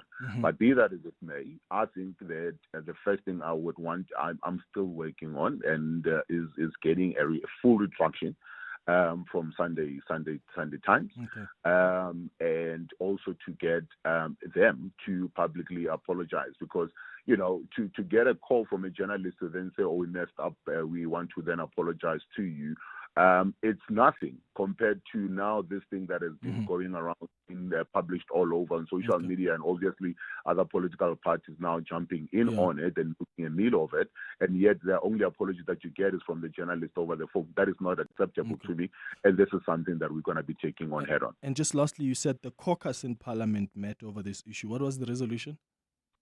No, well, the caucus, the article itself says the caucus has never met since the election of George, which is absolutely not true. They have met. The issue of this particular issue hasn't really been raised in terms of who would have met when and how. But to then say that they haven't met is absolutely not that. So they're still going to meet. And in the DA, we never really shy away from engaging. We might disagree, but we will never shy away from internally engaging and debating on issues and then finding a resolution from there. And this is something that I can guarantee you that is still going to happen. Okay. Solim Simang, we will wait and see what happens after that conversation as DA leaders about this Tony Leon matter. Solim Simang is the DA Gauteng leader, former mayor of Tshwane. It's 10:31. So good morning. Thanks, Clement. Good morning. Evidence leaders at the Madlanga Commission have called for an investigation into whether crime intelligence top cop Firoz Khan was involved in the break-in of a journalist's house. The commission is today continuing to read into record its evidence against Khan in his absence. Khan is currently in hospital after being shot during a suspected hit last month. Waste collection services in most parts of Johannesburg have been disrupted after some casual workers contracted through Pick It Up's fleet ad hoc services went on a protest. The workers have been protesting since last Thursday, demanding permanent employment, although Pick It Up says contingency measures have been implemented to limit disruptions. Many Joburg residents have reported missed refuse collections. And clashes in a Sri Lankan jail have killed at least 19 people, including 4 guards, and wounded more than 100 in the worst prison riot in more than 5 years. Police say the overnight clashes happened between inmates from 2 drug gangs. Fighting began on Sunday evening at the Negombo prison, which houses nearly 10,000 inmates. And those are the headlines. This EWN and more at 11 or as it happens. EWN Traffic. Traveling in Bedfordview, we've got delays on the N3 North. That's due to an accident right near the Gululi's interchange, queuing traffic from Van Buren Road. There's also slow-moving traffic on the N12 West between the R24 merge towards the Gululi's interchange. That's due to roadworks there. While traveling in Sunny Hill, some issues along the N1 South approaching the Rivonia Road exit. There's also slow-moving traffic on the N1 South in Midrand after Olifantsfontein Road. That's due to roadworks there, and more roadworks are causing delays on the N1 North between Rigel Avenue and Gasfontein Road. About a 10-minute hold up there. Please be on the lookout. More updates coming up. Stay tuned. There's more EWN on air, online, and on the EWN app. Bongani Bingwa, 702 Breakfast. Weekday mornings, 6 to 9. Hi, Bongani. Great show regarding Pick It Up. The same thing happens with Joburg Water. A few weeks ago, I had a municipal drain blockage in my yard, and then they sent through a private company that does storage work and stuff like that, which, they did a great job. But while I was speaking to the guys, they charging the city 40,000 a day for the truck. Yeah, I mean, when you read that Pick It Up is flush with 2 billion rand in the bank, and yet it owes suppliers, and yet at times services aren't delivered because those suppliers haven't been paid. And then you hear about fuel shortages, and they haven't been able to procure brand new trucks since 12 years ago. What does that tell you about the hubris and the indifference of those in charge, that in an election year where local government issues are going to be front of mind for voters and residents, this is still the kind of nonsense they can pull because they don't care? Bongani Bingwa, 6 to 9. On 702.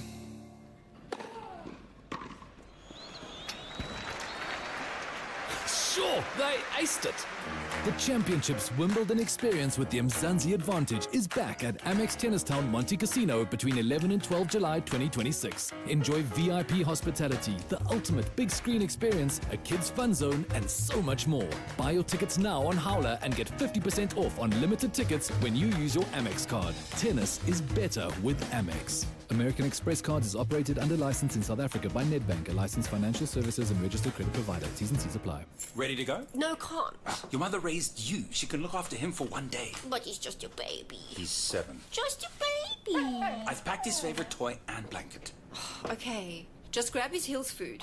Always. We know that you only want the best for your small dog, which is why Hills has developed expert, science-backed nutrition to meet the unique needs of small dogs and help them live their best lives across their longer lifespans. Hills Pet Nutrition. Science does more.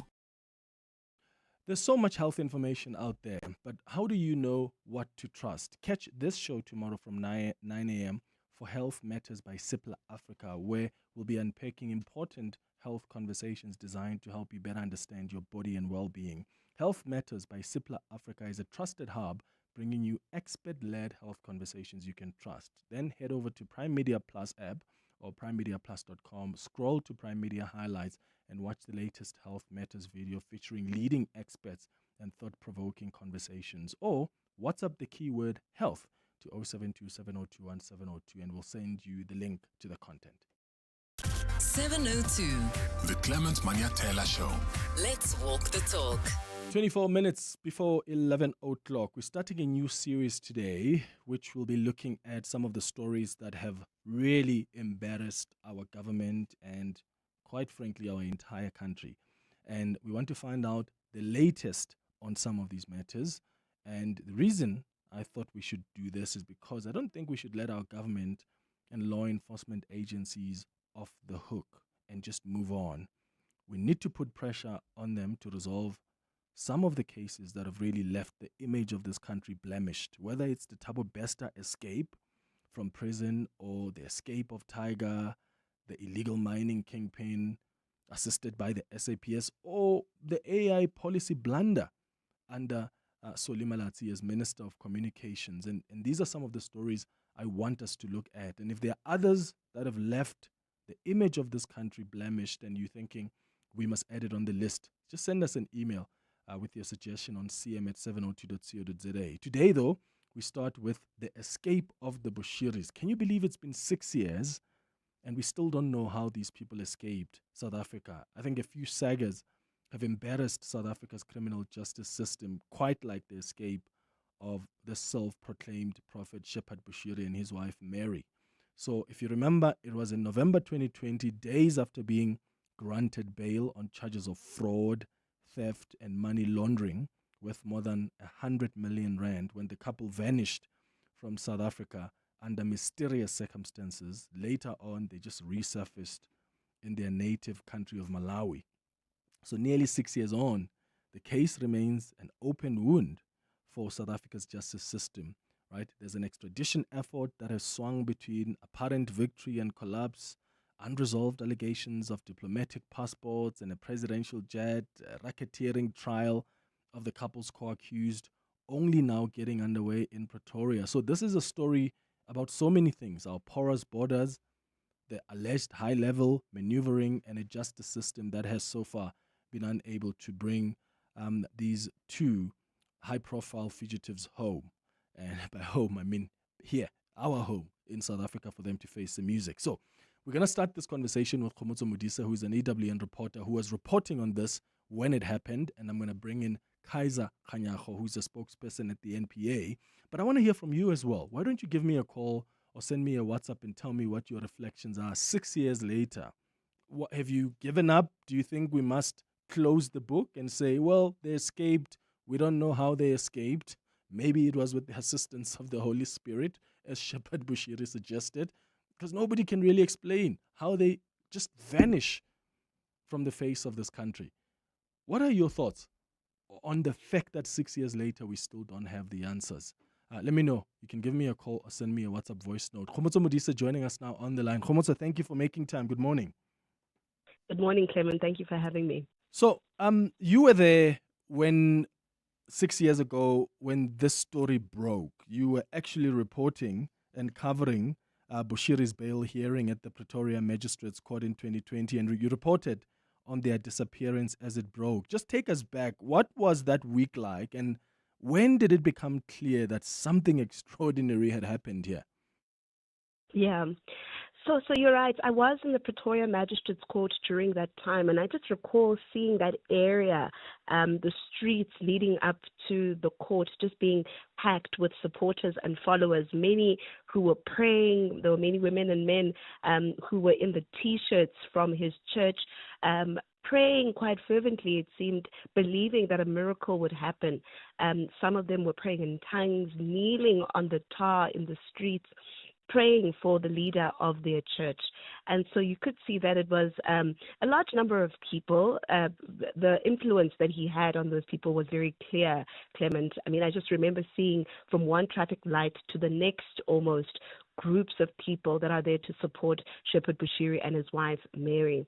So that part really of the story for me was worth noting, because it was also very clear then when we were in court that among the people and among the supporters and members of his church were quite influential people, or people who held significant positions, one of them being in home affairs. I mean, we would learn from an SIU investigation, Clement, that how he was granted his papers to come into the country, so how his stay was regularized to come into the country, was that his application was processed by a member of his church. And so during that period, he went through that bail application before Magistrate Thandi Teledi, and he was granted bail. And I remember one of the lines that were used, which is a line that we hear quite a bit, Clement, when magistrates are about to grant bail, the fact that bail should not be used as a punishment, but it should be seen as a way to make sure that the person comes to court, the accused comes to court. So that's one of the lines that were made. And then, of course, he was granted bail, both him and his wife, Mary. Now, I think things started seeming strange when there were statements coming from Bushiri, or they were signed and seemed to be from him and his church, saying that they had left the country. And they were confirming this, but they were framing it to say that they'd left the country temporarily because they felt unsafe in the country. And of course, after then, there was the scrambling from government. And I remember the Home Affairs Minister at the time also coming out to confirm that this had happened. Now, of course, this was in breach and contravention of their bail conditions, because one of the bail conditions was that they hand in their travel documents, which is why to this point and to this day, we still don't really understand and know how they were able to circumvent the systems and leave the country. But things became clear, Clement, when that statement came from him and his church to confirm that they had left for their home country of Malawi. And I mean, you've covered other high-profile escapes, Khomotso, including the Thabo Bester escape from prison. What does this Bushiri case have in common with those stories, and what makes it different? Yeah, I think a big part of it really for me that stands out in comparison to Thabo Bester is just the ability by both Bester and Bushiri to circumvent the systems that the country has. You know, whether it's a systems to keep one behind bars in the instance of Thabo Bester, of course, because now he's been convicted, charged, found guilty, and he's being imprisoned, right? And we were hoping and understood that he would be imprisoned for life. With Bushiri, though, the circumvention really comes from the very beginning. I mean, years later, we would find out from an SIU investigation that he started doing this even upon entry into the country, entering on a visitor's visa and then going through dodgy means to regularize his stay and to be able to get, the documentation that is required for him to stay in the country. So there was clear circumvention. But then you see how the acts of crime from him, allegedly, because he hasn't been convicted in a court of law in South Africa, but that it seemed as though that persisted, how he then continued to run his church and his empire, so to speak. I mean, being charged with 100 million rand of fraud really spoke to him running this empire through his church, how he was able to do that through criminal means, which is what police in South Africa were investigating, Clement. And then you take it a step further on how he was then able to circumvent systems by leaving the country undetected. I think that's the highlight, really, the fact that he was able to leave the country, and to this day there's no record of him leaving the country, which speaks to our immigration crisis. Of course, you know that is a recurring theme, and it's a theme that will pop up all the time when we speak about stories like this. But being able to circumvent the systems of the country by being able to leave both he and his wife without being detected by the country's systems, that for me really is very similar to what happened with Thabo Bester, who was also able to do that with the Mangaung Correctional Facility. Okay. Thank you, Khomotso. Let me bring in now Kaiser Kganyago, who is the spokesperson for the NPA. Mr. Kganyago, thank you for joining us. Good morning. Good morning, Clement, and good morning to your listeners. So you joined the NPA earlier this year, inheriting a case that has really dogged the authority for years. How does the NPA view the collapse of the extradition process in Malawi's High Court? Where is the process at now? Yeah, I don't know whether to collapse is the right word because the matter, as far as we are concerned, continued, and we, together with the Department of Justice, we did the extradition, and then we won the matter in Malawi. But as we speak, he is appealing. He's just using the system in Malawi to try and avoid coming back here. So what was the? So we won the first time, and then did he win then on appeal? He won the right to appeal. And okay, now the process is underway. Yes. Okay. So my recollection is that the NPA had actually pressed ahead with the racketeering trial against Bushiri's co-accused, while the Bushiris themselves remain in Malawi. Can you explain? No. Has that? Please clarify that. No, it is true. Okay. The matter continued, and it is now in the High Court. I think it first appeared in the High Court on the 20th of November, 2023.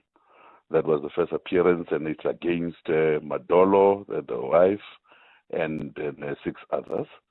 Therefore, the matter continues. It has appeared again. From where we are sitting as the NPA, we see what we call Stalingrad kind of tactic, because every time the matter goes, I think it has appeared about 87 times now, but the trial has not started. Because one day they'll come and say, no, so-and-so is not available, so-and-so is sick, and then there will be other applications that they put against the prosecutors and whatever, just to delay the process. Yeah. And then that's where we are now with this matter, because we had to separate them away from Bushiri and the wife. So your case won't be complicated then by just pursuing the co-accused now, separate to the Bushiris. That's not going to complicate your case against even them? No, it won't. That is why we then applied and were successful for the separation, so that the case should not be hampered by us dealing with the extradition. Therefore, because the matters, they are still matters that they need to answer for as the individuals that are here. And therefore, we wanted to push with that. And then once the extradition is finalized, if they come back, then they will be added back into the system or tried separately. But do you think that you're standing good chances here? The Malawi courts will agree with you on the extradition application? Yeah, it's a difficult one because we had won the first round, obviously, and we were comfortable that they will be coming back. But things happen, in law, things happen, and applications, on top of applications happen. And we will continue because we are not doing it for ourselves. We are doing it for the country. We need them to come back to the country, but we also have to follow the extradition treaties, agreements that are there or to the letter, because this is a very tricky environment. But as far as we are concerned, while we are doing that, we will continue with this matter with Madolo and others and make sure that it is taken to finality, even though we've got all of this Stalingrad kind of tactics. Just imagine the matter having appeared 87 times so far, and I think the next appearance will be on the 5th of August, 2026. But the trial has not started, and we want to make sure that the trial happens. We know we've got other examples of such cases where a matter has been on for 20 years because of Stalingrad tactics, and therefore we have got to follow the law, unfortunately. Yeah. Is there no information before you as the NPA around how these people may have escaped and who assisted them, who must be trialed?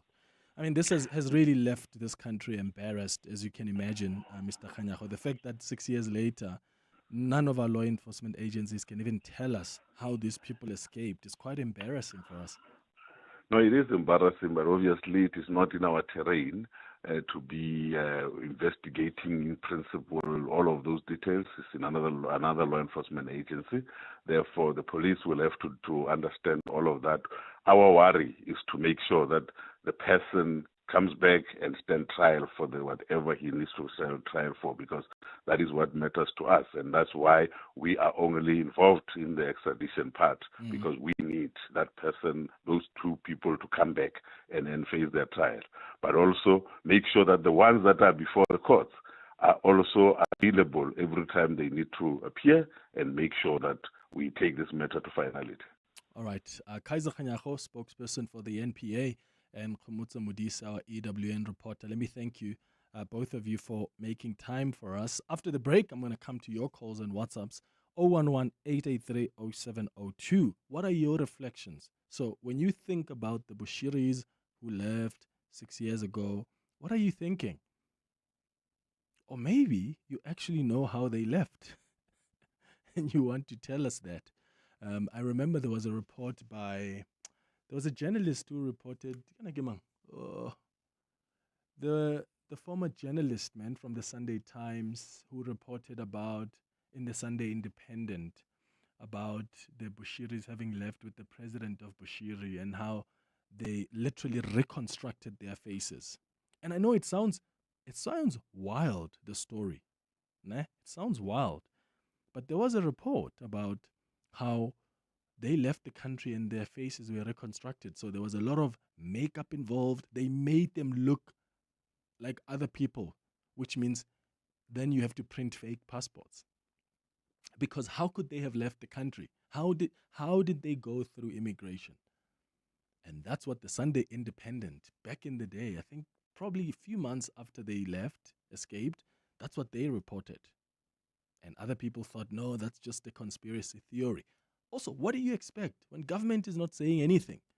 Of course, people are going to think about all sorts of reasons or all sorts of possible opportunities that could have been exploited here. I honestly don't know how they could have left. But when I read the story that maybe they left with the president of Malawi, who was in the country conveniently during that time when they just left, that makes you think and think and think. What are you thinking about? And what do you think this says about our justice system? Because this is not the only person or couple that's escaped. Look at what happened with Thabo Bester. How embarrassed was our state? Look at what happened with the AI policy. Look at what happened with Grace Mugabe, who also just vanished. Or who was the president of Sudan? The president Bashir al-Bashir, when he came here, and we just decided we are not going to respect the principles of the ICC, even though we are signatory to that convention. Let me know your thoughts. It's 7 minutes before 11. If you think you cannot afford a lawyer, think again. Clientele Legal has made professional legal services affordable. You receive up to 745,000 rand worth of legal services per year. Our range of plans include cover for you, your spouse, children, and extended family. Plans include cover for civil, criminal, and labor-related matters. Whether it's protection orders, gender-based violence, uncontested divorce, or poor service, your Clientele Legal lawyer will be there to assist you. Our services are convenient. Simply pick up the phone and call your lawyer or send us an email and we'll get back to you. All plans include a bail benefit of up to 5,000 rand and we'll go to the police station and pay it for you. Plus, Clientele Legal offers you 24-hour telephonic legal advice. SMS Legal to 48721. That's legal to 48721. Clientele General is an authorized FSP and licensed non-life insurer. T's and C's online. Standard rates apply. Oh, Shane, do you have a sore throat? The Andalex range of lozenges offers two options. At the first signs of an irritated, scratchy throat, use Andalex lozenges for dual-action, soothing relief. But for a painful, inflamed throat, use Andalex C lozenges for triple-action, pain relief.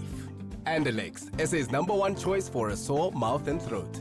Andalex lozenges are available at all leading pharmacies and supermarkets. Just Andalex it. Andalex, a proud sponsor of The Masked Singer Season 3. The Money Show. Weekday evenings at 6.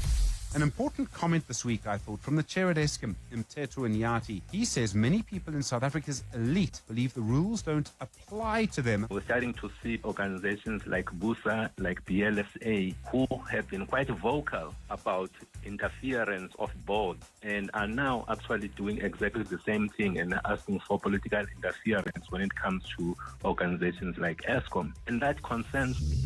The Money Show on 702. Let's walk the talk. The Money Show with Stephen Grootes is brought to you by Absa Rewards. Get double cash back depending on your rewards tier when an African team scores and wins at the FIFA World Cup 2026, courtesy of Visa. Use your Absa Visa card at rewards partners on match days to score. Join Absa Rewards on the banking app. Your story matters. Absa is an authorized FSP and a registered credit provider. T's and C's apply. 702. The Clement Manyathela Show. Let's walk the talk. It's 4 minutes before 11 o'clock. Let's go to your WhatsApps. Morning, Clement. This Bushiri, Dabu Bester, it just shows you that corruption is so embedded, in government officials. It's that everybody wants a piece of money or a piece of the pie, and they find their way to manipulate the system. And unfortunately, this is what it's led to. And in South Africa, unfortunately, when you've got money, it talks and it opens doors, unfortunately. It's absolutely cruel to say the following in the beautiful country that we have, but corruption is embedded in so many government officials. It's beyond one's understanding. Good morning, Clement. Clement, I don't think we're putting it correctly to say Bushiri escaped.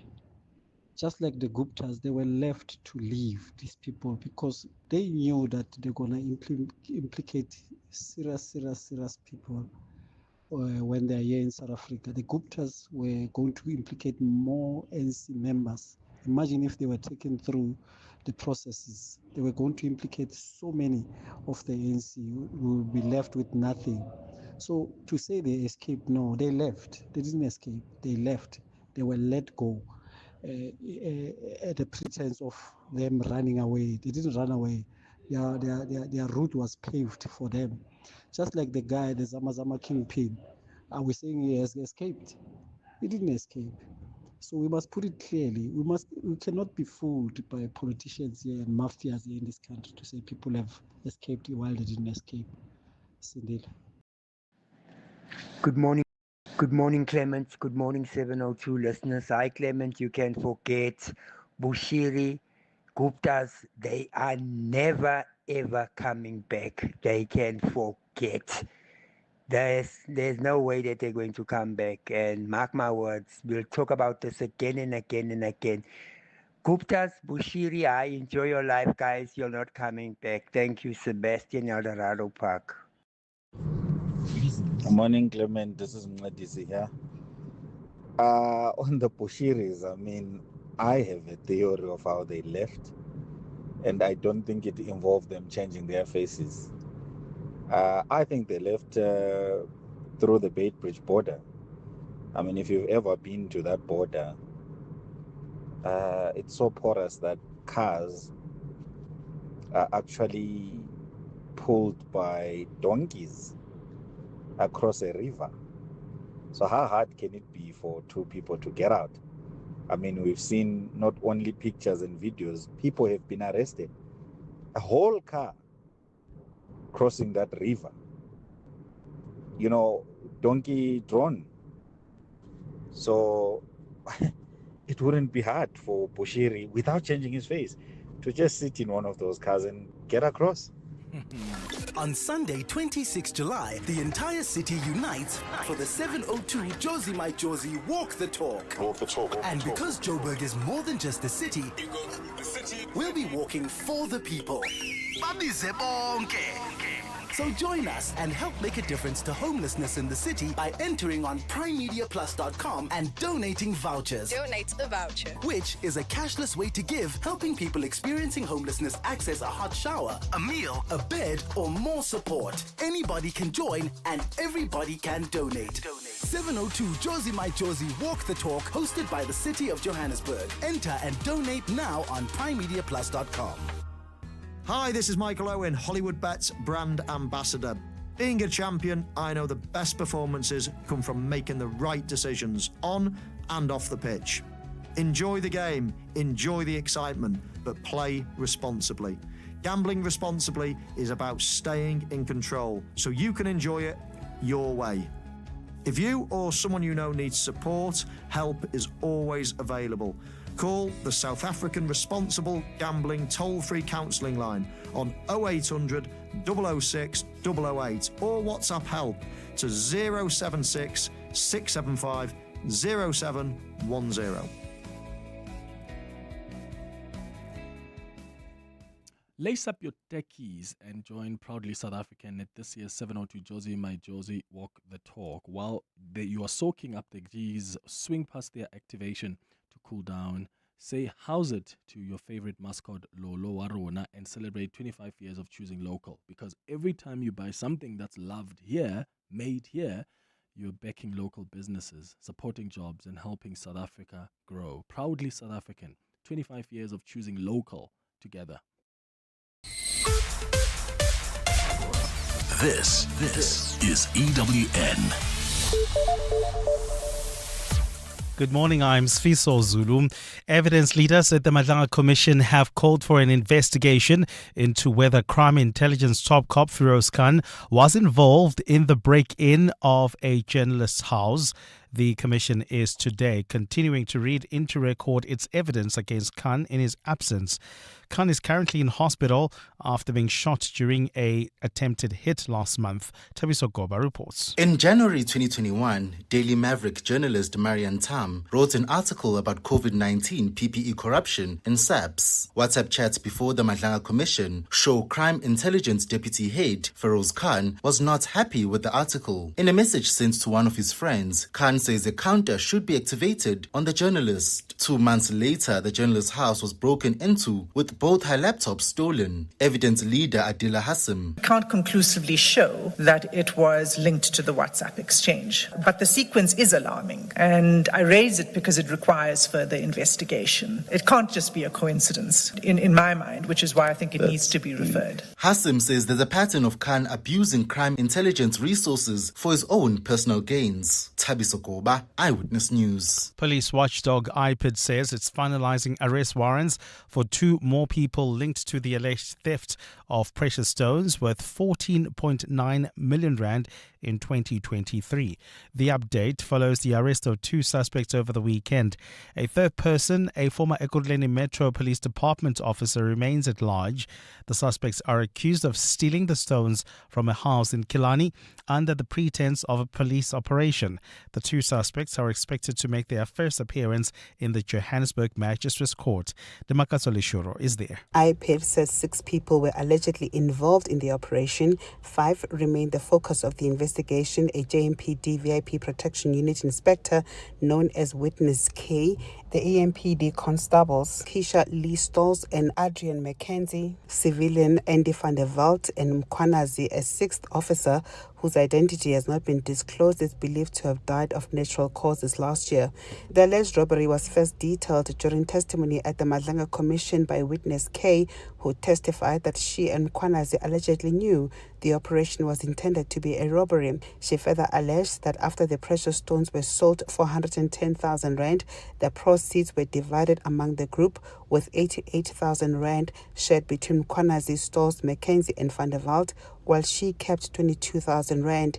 Neither Mkwanazi nor Witness K have been arrested as yet, but IPID spokesperson Lizzie Suping says arrest warrants are being prepared for 2 more suspects. Demakatso Leshuro, Eyewitness News at the Johannesburg Magistrates Court.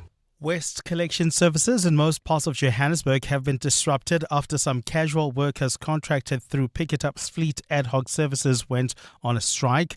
The workers have been striking since last Thursday, demanding permanent employment. Although Pick It Up says contingency measures have been implemented to limit disruptions, many Joburg residents have reported missed refuse collections, with the uncollected waste piling up and creating health concerns.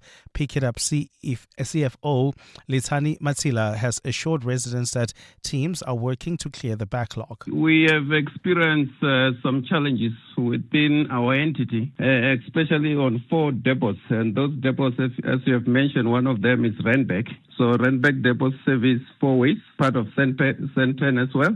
Marlborough is also affected as well. And then we have 2 more road depot for different reasons, and Central Camp that service the northern south side of Soweto. But we're confident that by end of this week, we should be able to clear the backlog. And clashes in Sri Lanka at a jail have killed at least 19 people, including 4 guards, and wounded more than 100 in the worst prison riot in more than 5 years. Police say the overnight clashes happened between inmates from 2 drug gangs. Fighting began on Sunday evening at the Negombo prison, which houses nearly 10,000 inmates. Police commandos have been called in but were not deployed inside the prison. Large crowds of relatives of the inmates have now gathered outside the prison waiting for information on their loved ones. Gold is trading at $4,155.33 an ounce. The rand is at 16.25 to the dollar, 21.67 to the pound, 18.57 to the euro. Brent crude oil is at $71.97 a barrel. And in the traffic, we've got delays on the M1 South. This is just as you come out of the Crown interchange towards Boyson's Road. That's due to roadworks there. There's also queuing traffic on the N3 North between Van Buren Road and the Giludis interchange, also due to roadworks. A fine day in store for Gauteng. The temperatures will peak at highs between 19 and 21 degrees. The top story in EWN this hour. Evidence leaders at the Madlanga Commission have called for an investigation into whether crime intelligence top cop Firoz Khan was involved in the break-in at a journalist's house. EWN, in touch, in tune, and independent. For the latest, visit ewn.co.za or download the EWN app. Joburg is more than just a city. It's an energy that connects us all. That's what makes this one so special. In 702, Josie My Josie Walk the Talk, hosted by the City of Johannesburg. Enter now on primemediaplus.com. You're with Clement Manyathela On 702. Let's Walk the Talk, streaming on the Prime Media Plus app. DSTV channel 856. 92.7 and 106 FM.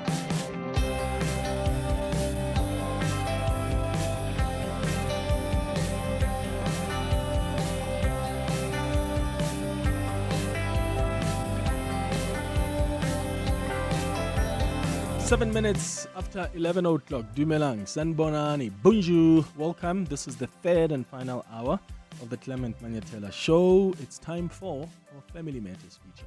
702.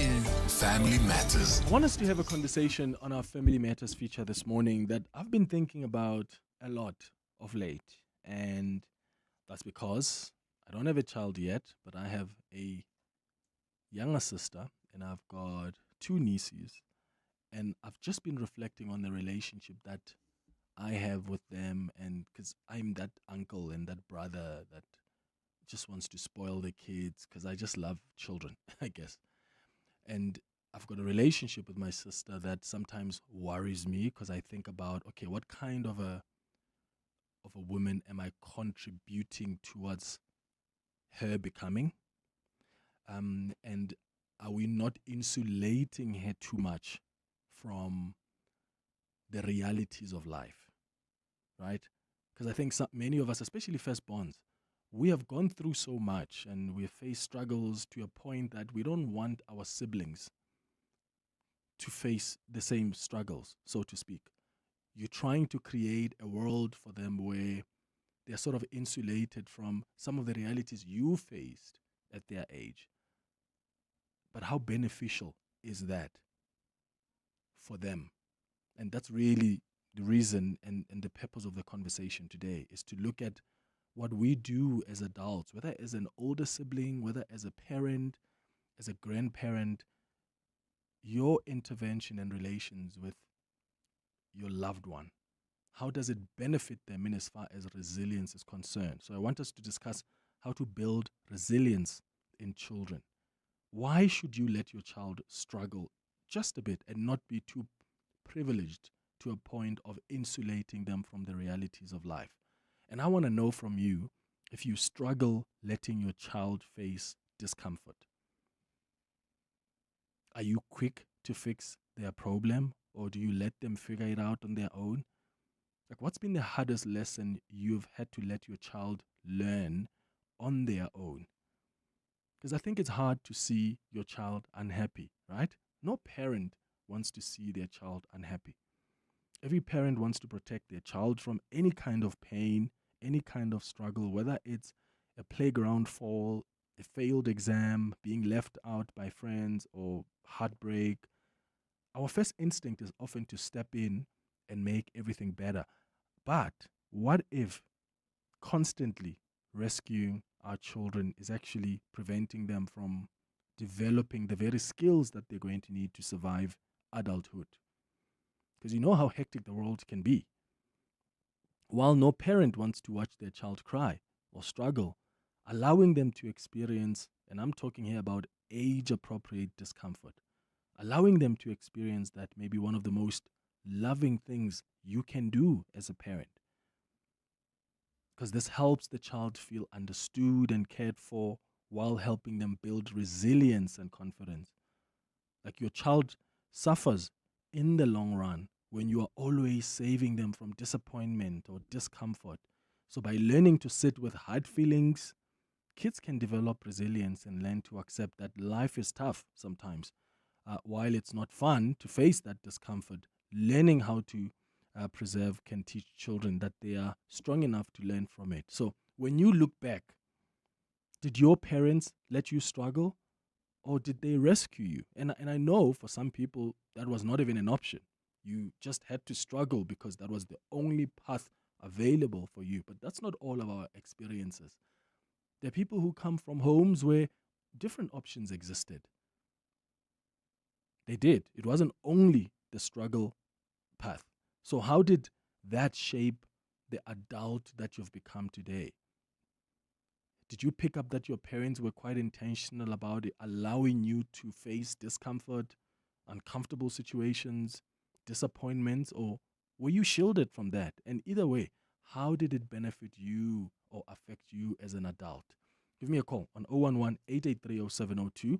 WhatsApp's on 072-702-1702. Gail Friend is a parent-child relationship coach who's going to guide us through this conversation. Gail, thank you for making time. Good morning. Hi, Hi, Clement. It's very nice. It's such a lovely topic, and it's lovely to be here to talk about it today. Yeah, and as I said, this is a topic that also affects me as an older brother. And I guess I want to start here, Gail, because I mean, as parents or as adult siblings, we are wired to protect our children or the siblings that come after us. And I wonder, why should parents then stop trying to fix everything? Like as a parent-child relationship coach, what are the disadvantages of parents always coming through to save the child, whether from a disappointment, from discomfort, from heartbreak? Does it or does it not work for the child? Yes, Clement, it's a good question. And before I answer the disadvantages of it, it's really getting clear on, like you said earlier, when do you allow healthy discomfort and when don't you? But when you are always rescuing your children, what you're saying to them, whether it be your sibling or whether it be your child, each time you step in and you do it for them or you smooth the way, they learn, oh, okay, I can't do this, because you're almost giving them a silent message to say that I don't believe that you can do this. So that's the first thing, is you are not believing in them to be able to work it out. And then the other thing is they learn that, okay, I don't have to. So then their accountability drops. And they also learn to go, oh, well, maybe I can't. And if they develop that belief about themselves, then it makes it much harder as adults to be able to step in and try and do hard things. And as you say, face the difficulties in life. It makes their journey so much harder if they don't have belief in themselves. So is it normal, though, to feel guilty? Because I certainly do sometimes feel guilty. And just to use a practical example, because I'm also asking listeners to share their experiences, Gail, I have a younger sister who sometimes, well, I've offered that, she can use my car. She just graduated from university. She started working. She doesn't have a car, but I sometimes don't use my car on weekends. And I say to her, if you want to go back home in Mpumalanga, you can drive my car. And that's what she does now. Every time she wants to go home, she'll come, "Hey, can I come get the car, go home?" Okay. But I realized that, oh my goodness, she's not learning how to survive, because since she finished at university, even during university, we've never really allowed her to even go take public transport. And I got worried about that what's going to happen when she's in the real world? What's going to happen when I'm not available to help her out to travel back home? She needs to get used to going to take public transport. But I felt so guilty about even considering that. And a friend of mine said, but just because you struggled doesn't mean you must allow your younger sister to also struggle like that. So is it normal then to feel guilty from taking decisions like that, yes, they pain you, but in the long term, they're going to be beneficial to your child or your younger sister or your loved one who's much younger than you? My answer is absolutely yes. I think it's very normal to feel guilty, because I think we're wired that when we love somebody, we give to them, we want them to always have it easy. So guilt is normal, but what you said there was spot on, was that you want to feel guilty, but you've always got to be making your decisions based on the higher value to your sister or value to a child. So in other words, it's about understanding in yourself that you've got to practice reassuring your guilt to go, no, I am doing this because it's right for her. I always say that when you're in a situation like this, you can always have both. It doesn't mean it's either or. So it doesn't mean you never allow her to take your car. You can have moments where you allow her to take your car, but the building of resilience and getting them used to the world is about having conversations about that. So you would be going, yes, I can help you with my car this time. And it is time for you to also learn about how to catch transport. And then you talk about what that looks like, what they're going to try. So it's giving them opportunities to do the trying while you're having conversations and holding space about what they think might happen. So both can exist at the same time. Yeah. And of course, not all struggles are the same. What is a healthy struggle or a positive discomfort that children should be allowed to experience? Because there's an important distinction between allowing children to struggle and allowing them to suffer some kind of harm? Absolutely. For me, a healthy struggle is usually situations that they get faced with, and then you're going to hold space and have conversations around what they need to try. An unhealthy one is where you are forcing them to try something that they're not ready for. So the way you understand when it's not healthy and they're resistant, you know that you've got to start having conversations with them to build their confidence level enough to do the trying. And that's where each conversation matters and stacks. So if it's unhealthy, if you are moving somebody into a situation when they're not ready for it, that can actually deepen their fear and cause more harm. And then it'll take longer for them to build their confidence up. Yeah. So at what point then does being a caring parent become over-parenting? Because like I said, the guilt part, like discomfort, yes, it's where growth happens, but that's a difficult message for many parents who may be listening to us now to accept. You know, why do we struggle so much with the idea of allowing our children to be so uncomfortable? So I guess I'm trying to figure out at what point does being a caring parent become over-parenting? What can you share with us for some parents who are concerned that I don't know where I fit here? How do I know I'm over-parenting, and how do I know, well, I'm healthily allowing my child to just build in some resilience? I think we've got to define what caring parent actually means, because caring parent doesn't mean loving and giving all the time.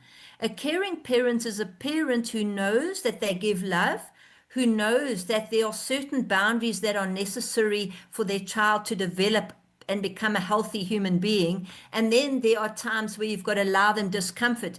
Being caring is having the balance of all three of those. When it comes to over-parenting, very often that is an idea where you are wanting to control the outcome. You're wanting them for it to be nice for them the whole time.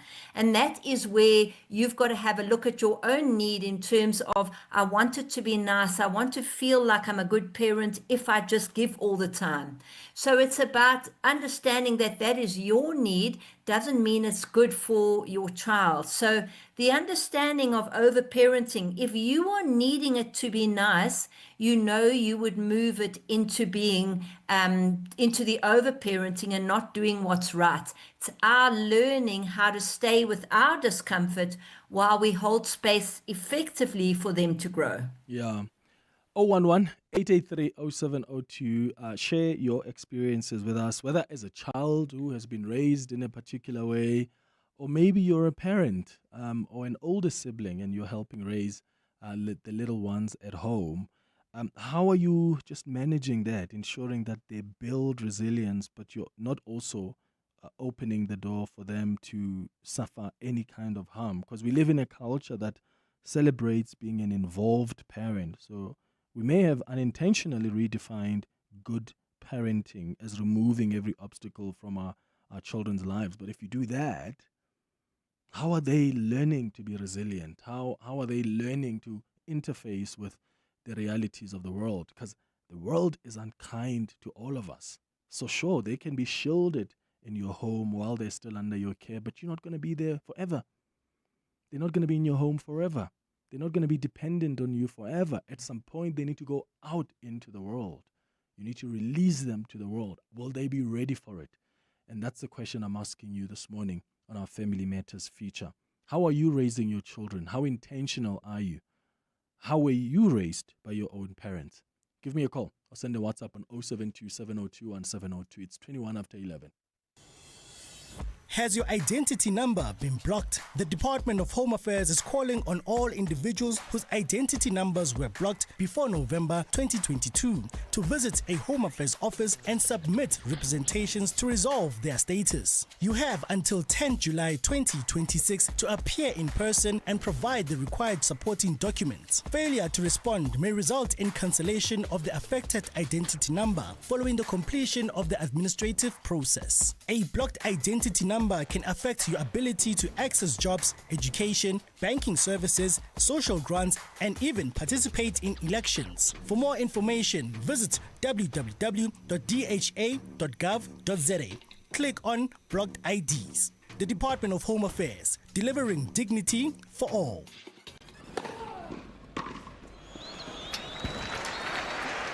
Sure, they aced it.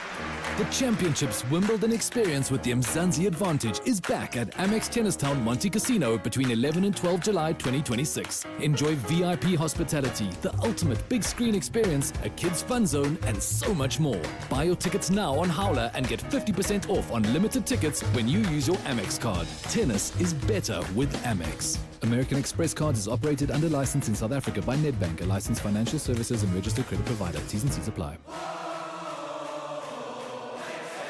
Score big with the Checkers XXL Savings Championship with over 150 million rand in weekly extra savings. Get Nescafe Gold Instant Coffee 200 or 220 grams for $149.99. Baker's Choice Assorted Biscuits 1 kg for $169.99. And Dove Bath Soap 90-gram bars 4 per pack for $64.99.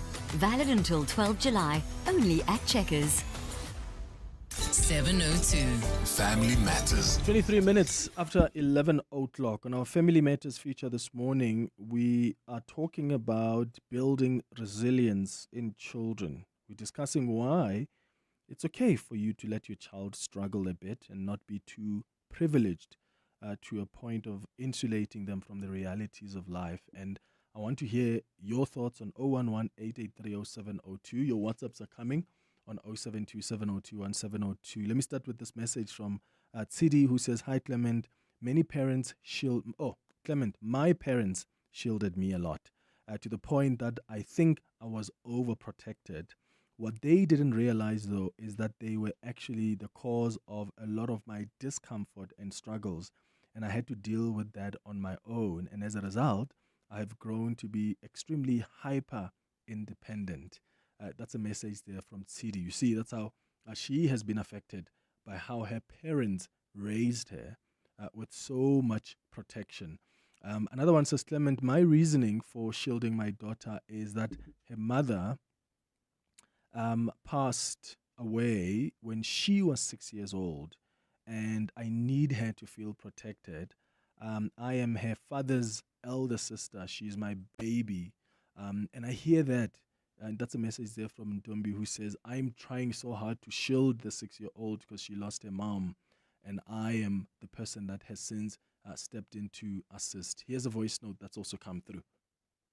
Morning. I have a question regarding overprotective parents that might be informed by anxiety and anxiety disorders and resultant controlling, perhaps obsessive behaviors of parents that could also be informed by psychological issues. I would very much appreciate your guest's comment on the toxic impact this has on children and families in general in terms of parenting. Thank you. Oh, thank you so much for that question, Gail. You can reflect on that, but also the other two messages that came through. The first one, the second one that I read was more about just the sympathy, because it appears in Ntombi, since she has since stepped in to raise this child who lost her mother at the age of 6. She feels the need to overprotect her because of what's happened and the tragic situation. And we got a message again earlier on from a listener who says, they were overprotected when they were young, and that has resulted in them being over independent, hyper independent, to be precise. Yes, Clement. So let's look at all three of those, but we can just separate them. To the young woman who said that their mom passed away, and she's having that difficult journey of how to protect her younger sister. Just so much care going out to her, because that's a really tough one. And in that place, it is about giving her the validation that she's okay anyway, to give her the validation that she keeps on reassuring herself that she's enough, because that is a tough one. And I quite like, if I heard correctly, she can definitely be having conversations with her sister to go, I am here and I'm not your mom. So she can help herself in a sense where she is not taking on that she is the mother, but she is identifying herself as the one who's supporting her sister through a journey that both of them have gone through. So it's about how can we do this together, and how can she doesn't necessarily need to protect. What she needs is to validate and see her sister, to be going, it's okay, this is really hard. We don't have our mum. What are we going to do now? She can still be empowering her sister to go, what is she feeling? What does she need to do in this situation? Because every small conversation stacks both of their confidence so that they can do this as a team, as opposed to her being the only one who is actually holding the responsibility there.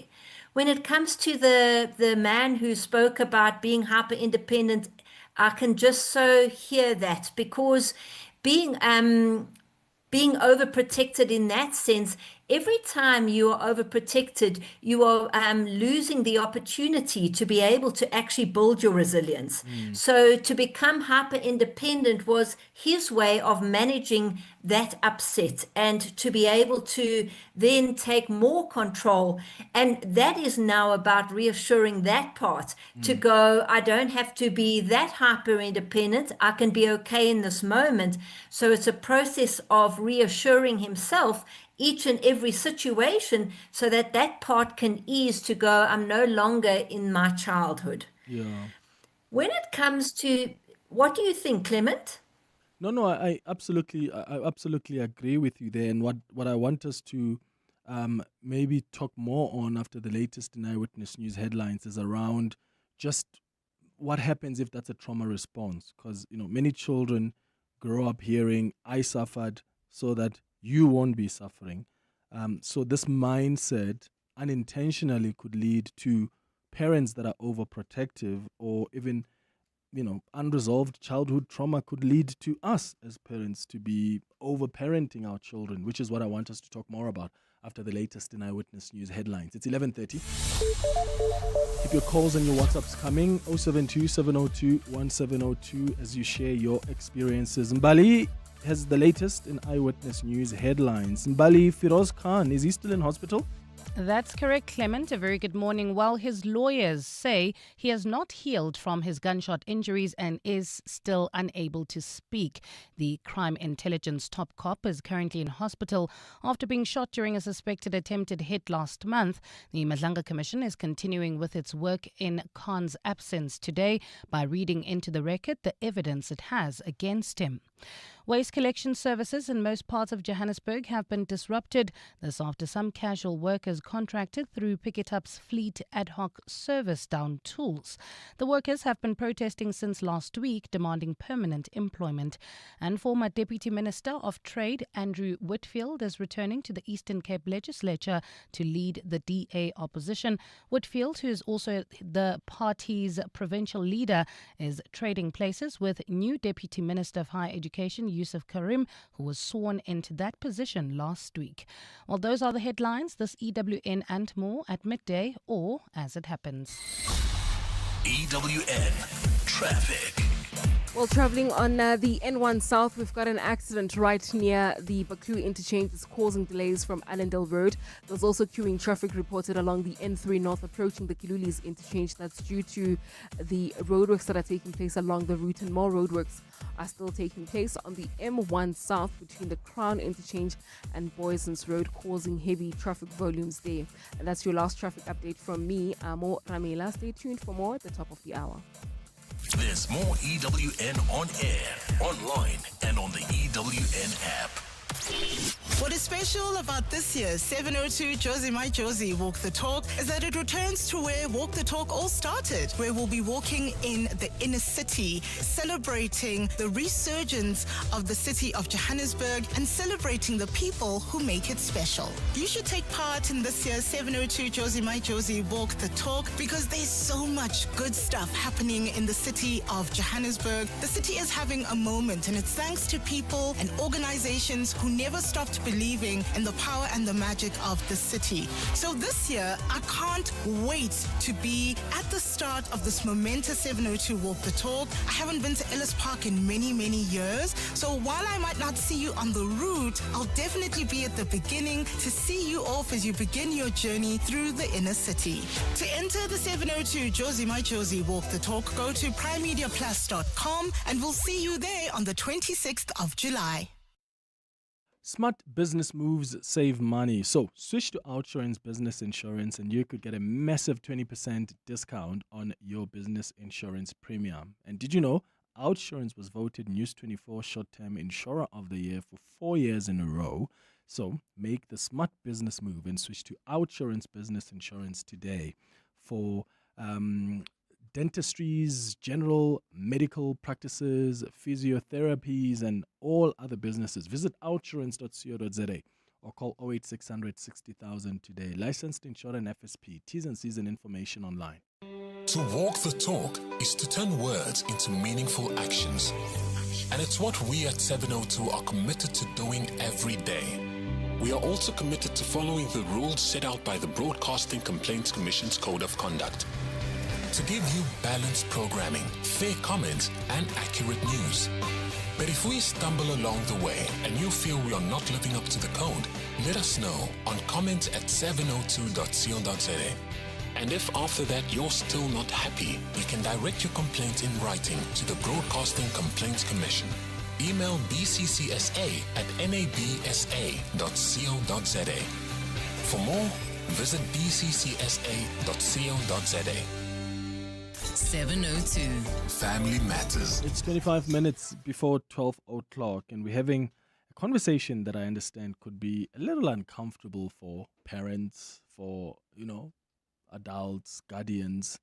But it's a conversation about ensuring that the children we raise are able to build some level of resilience in order to interface confidently with the realities of life. We're talking about why you should let your child struggle a bit and not be too privileged to a point where they're insulated from the realities of life. And I would like to know how intentional you've been about raising your own children. Have you made any mistakes? Maybe you were over-parenting, over-protecting them. Or have you been intentional about allowing some discomfort? Like I've now had to make a decision, that, my sister can't always use the car. Sometimes I must say the car is not available this weekend, or no, not this weekend. Use public transport or whatever the case is. And this within, of course, what is safe. Nobody says expose your child or your younger sibling to any harm out there. So how do you do it and how were you raised? We're in conversation with Gail Friend, who's a parent-child relationship coach. Gail, before I go to some more calls on WhatsApp, so I was saying before the headlines, sometimes we're dealing with childhood trauma that is unresolved, which then leads us to overparent. Is that sometimes what you observe parents are going through? Yes, Clement, absolutely. And even the lady who asked about where the parents are over anxious and it can cause toxicity and difficulty for the children when they overprotect, that is an example of possible trauma from the parent side in childhood, where their anxiety has reached such a level that it's now projected on their children. The truth is that that's exactly, I think when we have children, that is our role, is to actually do the personal growth. It's the same thing as what happened in my situation where I had a special needs child, and it meant that in order for me to build him to be a resilient adult, I needed to do the growth within myself. So if we've gone through traumas and whatever we've been raised with, there'll be elements where we have limitations, and our children are the opportunity there to be able to actually pause and actually do the growth inside of ourselves. that's when we're making those decisions to learn and to do harder things rather than what feels comfortable. So you look at a situation like that lady who called in, where it's being projected on the child. If she is somebody who is noticing this with another child, the most important thing to do is to keep reassuring the child to go, yes, I can see that mom is really anxious. And what do you think? To help the child get some form of separation to understand that that is the parent's behavior and what do they think, so that they don't take on that level of anxiety. Yeah, and I mean, you could argue also that modern parents have become so uncomfortable with their children's negative emotions that we're actually parenting our own anxiety here rather than the needs of these children. I've got a message here from Oleboge who says, Clement, now I have 2 young children. I've had to contend with this issue. I realized while struggle builds resilience, my children don't need to go through the same struggles that I went through to learn the same lessons that I learned. Their context is different. The world that they're growing up in is different. While it might have been safe for me to take a taxi by myself when I was in grade 3, it might not be safe for her today. We live in a different location, in a different time. And I suppose that's such a fair point, Gail, to raise, right? Because the context is so different.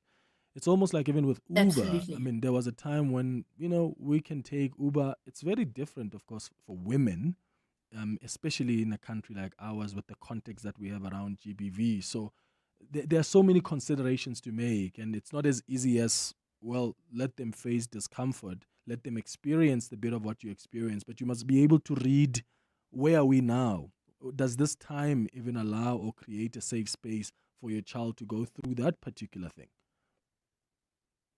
I totally agree, and I think that that he is absolutely right. Our times have changed, and building resilience is not about letting your children experience the same pains as you. It's about looking at the context of their lives now and letting them to be able to work things out for themselves. For me, when we go through hard experience like perhaps this person has been through, very often there was no support or no conversations around building their confidence when they're doing it. So the biggest change there is for him to be having conversations with his 2 young ones about life and about situations. Small conversations, letting them feel uncomfortable in the context of their lives, not necessarily the same circumstances. But the most important thing to stop the pain that he wants to not give to his children is to have conversations with your children. When you have conversations, small things about what do they think is happening in this, what do they think will happen if this happens, or things like what do you think that they could do, asking their opinions and giving them context about different situations builds their perspective, which is what actually helps them with their resilience. Yeah. Let's go to some calls now. 011-883-0702. Rose, you are calling us from Pretoria. Good morning. Oh, good morning. How are you? I'm all right, Rose. How are you? I'm fine, Clement. You know what? I think I relate so much in this conversation for this morning. And I happen to be a single parent, okay? And I provided, from childhood until children complete matric and go to varsity. But it seems like I'm over-providing. I've been over-providing even when they are grown ups today. I don't see their commitment at the same time, or me pulling myself out of the situation because of I want them to take the responsibility. And when I look at the responsibility that they are trying to do or to take on, to me it's not satisfactory that much, because I still, even on my pension, I still have to take out whatever the little I have to go patch wherever it is needed. I've got a son who is a bit old now, and whom he's not married, and I've been trying to mold him to say, what is it that you want me to do? I bought him one, I bought him that, for when I was looking at what his, his a will to do, something that he loved as a child, that he's getting a boost from me, not financially. I bought the material things to use, but he didn't. Now today it's like he's very upset with me. It's as if he's blaming me. He told me sometime to say, I blame you and my father. And I said, because I had this problem. He did not commit to help. I am the one who took my responsibility because I brought you to this world. Today you are old. You must be able to stand on your own. I've got another house. Occupy that house. Pay rent, pay rates, and at least give me 20 cents to say, Mama, thank you. Just to teach him the responsibility. Yes. But he's not taking both, and he's got a lot of anger. A lot of anger. My elder daughter told me that, Mama, you have cut the umbilical cord, isn't it? Actually, you're not walking around with it anymore. Yes, sis, I did. He says, cut yourself out of the situation. I said, but if things then are not happening, for an example, City of Tshwane bills, example, I'm still contributing towards it. And I said, it's unfair. How old is your son, Rose? Oh, I'm so sorry. He's like 30. 30. No, he's 33. Yeah, and he's an adult. He really is. I mean, he must take some responsibility at some point. He can't just be blaming everything on you. Rose, thank you for your call in Pretoria. And Gail, I think sometimes that's what parents are scared of. They're scared of becoming, for lack of a better word, enemies to their children. Because if you are just saying to your child, you're 33, you're on your own, you're already living in a house that I've paid for, at the very least, just give me money for electricity or for rates. And if you're not doing that, and if the parent constantly pushes the child to do that, the child may think, no, you're being unfair. You know that I'm still trying to figure life out. But yes, while you try to figure life out, know that there are these responsibilities and commitments you also have. Did you get a sense that sometimes parents are just scared to be bad people? Yes, I think so. Clement, shame, just my heart goes out to that mom because she's in a really difficult situation because her son is so much older. And that is where I do the work with parents like that man we spoke about with the 2 young kids. We have to teach our children to be doing that when they are younger. And you're absolutely right, Clement. It's because we don't want our children not to like us. We don't want our children to be angry at us. But the truth is that we've got to build that resilience too, where we are not pleasing them when they're little, because that accountability that mom is trying to develop at 33, she has lost the whole, bless her heart, by giving to him for 33 years. Now to start the road of building his responsibility is a very tough one. And the anger gets hard, and it does sometimes cause a rift. But the point is that there has to be boundaries. That's why I teach parents when they are much younger to be willing to brave that upset by their children and to do what's right, because if they learn and build that muscle of being uncomfortable, I can be okay when I'm comfortable and I have to try this. I can be okay and be uncomfortable and I'm responsible in order to get my reward or whatever. Those small lessons when their children are little are so many, can build the stacks so that by the time they get to 16, 18, they've built the accountability by every single moment we've had an upset. And to give parents that idea of when they've had that upset, when they've put in that boundary so that they build the accountability early, there's always time to have an after conversation to teach them why you're putting that boundary in so that you can build the connection back. So it's about both. You're going to put in a boundary so that they get upset and maybe they don't like you in the moment. And then you're having after conversations when emotions and needs have settled to explain, to teach them to understand how they need to take responsibility. Yeah. Let's go to other WhatsApps on 072 702 and 702. Hi, Clements. I can honestly say going to boarding school at age 9 when I was entering the old standard 2 now, grade 4, That taught me resilience because I was very far away from my parents. I was in rural Natal. We lived in Nongoma at the time, and I went to Vryheid. I went to a hostel that was mostly Afrikaans in those years, and we're talking about the early 80s. So I went in not knowing much Afrikaans and having to survive in that environment and then go to a dual medium school where at least there were a lot more English children. But the bottom line is, it made me resilient. It teaches you how to do things. Kids today, their parents do so much and they do the homework that children don't even. We need to develop critical thinking and the ability to solve problems. Sure. And yeah, Gail, I mean, some parents are even doing school, homework for their children because when they see them Yes. struggling to grasp a concept, they would rather just help them out instead of, okay, let the child maybe get one or few things wrong so that they can be taught how they are done right.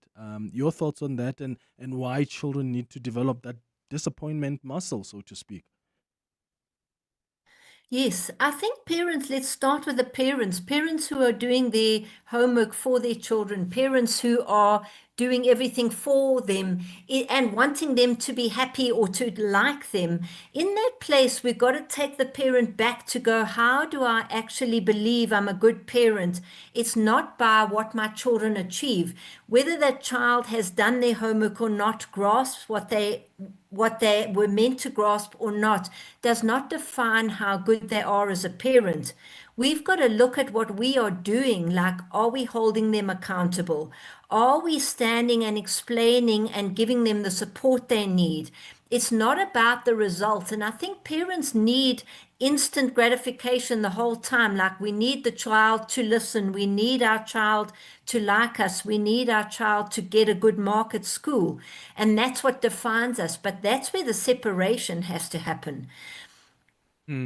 So for parents who are confused about, but what are the dangers of just stepping in every time your child is in some kind of a crisis? Like, what does adulthood look like for someone who is often shielded from experiencing disappointment, or someone who has consistently been shielded from the time they were young from experiencing disappointment? That is dependent on the meaning your child has. You listen to the listeners that have just come in and have explained, like that mom with her son. You end up having a child who doesn't take accountability. So you have an adult there who now is kind of dependent because they haven't built the resilience to take accountability. You also, another example of an overprotected child would be an adult who comes into the workplace and can't speak up for himself. So they are too scared to speak up. That means that they don't get on in their careers. It means they get passed over for promotions because they're unable to. You get a quiet person who is not confident in themselves. They can just withdraw from society and not have a lot of interaction. It can cause hyper anxiety. You spoke about the guy where it caused hyper independence. The key here is to make sure that they have balance between nurturing from a loving perspective and then allowing them the discomforts. And it's the parents who also has to go through the discomfort when their kids are in discomfort. Here's another voice note. Good morning, Clem and your guest. I just want to ask, is intervening when your child is being bullied considered as over-parenting? Because if there's one thing I cannot and will not allow is somebody to bully my child. Children are very different. My son is very sensitive, reserved, quiet. He loves books. So even overactive, hyperactive child intervenes or tries to bully him, I truly am going to intervene. If it means me talking to the other bullies' parents, I will do that. Or going to the school, intervening physically, I would do that. So I just want to ask, is that considered over-parenting when you defend your child against a bully? Thanks, Koketso from Sosha. Yeah, thank you, Koketso. Yeah, Gail, your response there? I guess it depends how he For me, intervenes, right? yes. Okay. My answer to that question is I wouldn't call it overparenting because that is a situation that's being imposed on your child, which is actually not okay. I would be adding a strategy there. So it's an and. You see, intervening is not actually then building the resilience in your child. It is a necessary step, and I agree with that, to go in and to make sure that the circumstance is better. Yes, that is not, I don't see that as overparenting, but I would definitely add a piece. You mentioned that your son was oversensitive and he likes books. You want to build his sense of self to be strong too. So you would be having conversations with him, to be going, when this happens, what could he do? When this happens, how does he feel about himself? Even if he is quiet, even if he loves books, he can still feel strong in himself. You want to be teaching him what words to use, and you can help him practice, and you can ask him how strong he feels, to practice feeling strong, to go, leave me alone, or don't take my book, or I don't like that. So you can intervene, but you have to build his ability at the same time. And one situation at a time, he gets to try, what can he say, what is he scared of. He can be quiet and love books, and he can be strong in himself. And if he's strong in himself, usually bullies choose other kids. Morning, Clement. Great show as always. Clement, my biggest drive and my biggest goal is always everything that I do to help my child, to enable them, to make them a better person. Will they be able to sustain that when I'm gone? So that's always my goal. That is my biggest focus. Everything that I do, is it teaching them something? Is there something they're going to get out of this? Will they, at the end of the day, get what I'm trying? Will they learn something out of what I'm teaching them? And that is basically what I do. At times, I'm the most horrible mom. I know they hate me, but I'm not their friend. And I'm sorry that they have to hate me at times. But that's my goal, for them to be able to sustain themselves when I'm not here. Sure, yeah. And I mean, the worst thing parents will hear is when a child says, I hate you, mom, I hate you, dad. But I mean, I remember hating my parents too, especially my mom at some point, Gail, because I was a child. I was naive. When she couldn't do something that I wanted and I felt entitled, I just hated her because I felt, oh, she's just saying no for the sake of saying no. It's only when you're an adult now and you've got responsibilities and you realize that I was so unfair. And I think many times as children, we get to be so unfair to our parents.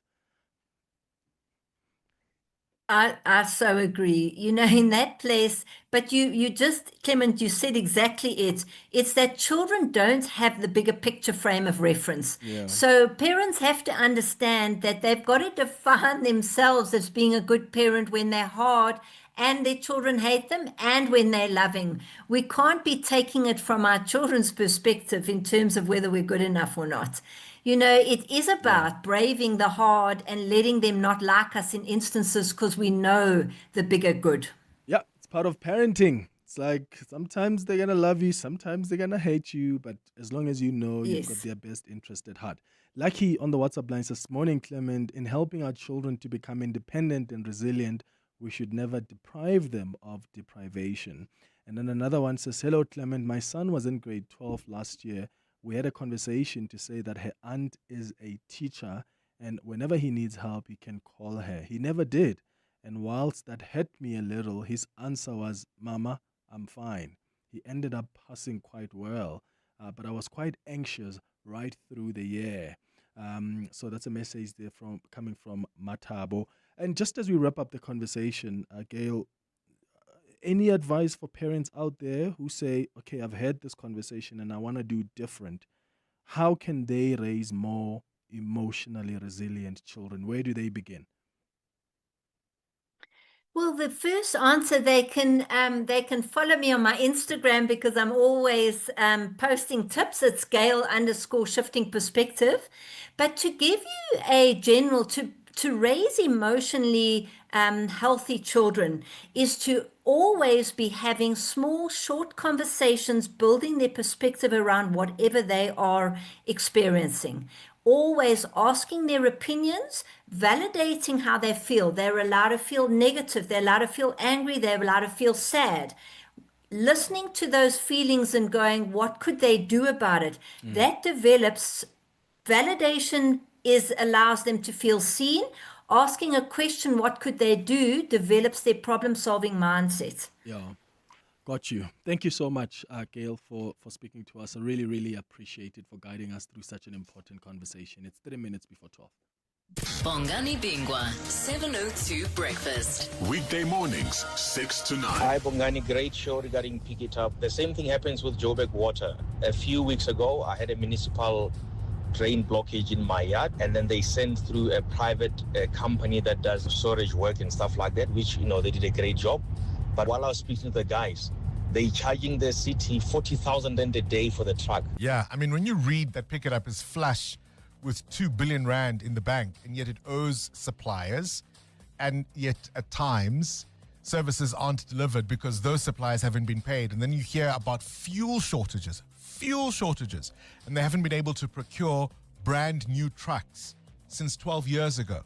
What does that tell you about the hubris and the indifference of those in charge, that in an election year where local government issues are going to be front of mind for voters and residents, this is still the kind of nonsense they can pull because they don't care? Bongani Bingwa, 6 to 9. On 702. New year, new you, same trusted We Buy Cars since 2001. Whether you're buying or selling, We Buy Cars makes the process simple and seamless. Simply visit webuycars.co.za to complete the Sell My Car form for an offer, or browse through thousands of vehicles of all shapes and sizes. Ready to buy, sell, or trade in? Well, visit webuycars.co.za or one of their branches nationwide.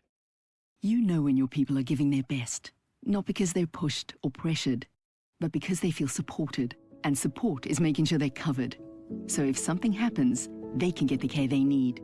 FlexiCare Health Insurance makes it simple for every business to protect their people with affordable health cover. You care. We cover. For a tailored FlexiCare quote, speak to your financial advisor today. FlexiCare is not a medical scheme and the cover is not the same. FlexiCare is underwritten by Auto & General, a licensed non-life insurer and FSP, and administered by Discovery Health, an authorized FSP. Coming up on the Midday Report with Mandy Wiener. What's up, Mandy? Are you good? Tim. What's Good, thank you. popping vandag? Feroz, Abel, what are you Feroz doing? is his name. I was making noise. Oh, Abel was making noise. Yes. What's happening with Feroz? Sorry, Or Feroz Faraz? Khan's communication under scrutiny at the Madlanga Commission. 1 year on from Clement Manyathela's press conference, we'll look at the fallout, what's been achieved. 2 people in court for that dodgy Killarney gem bust. We'll look at the closure of the repatriation centre in Epping, and we'll wrap up the weekend sport. Lots to discuss. Yeah, a lot to discuss. Did you watch the Grand Prix? I did. Yeah, it was quite fun. And lots of tennis and lots of... I want to talk about this Fowler and Balogun red card that's been overturned. You know the story? No.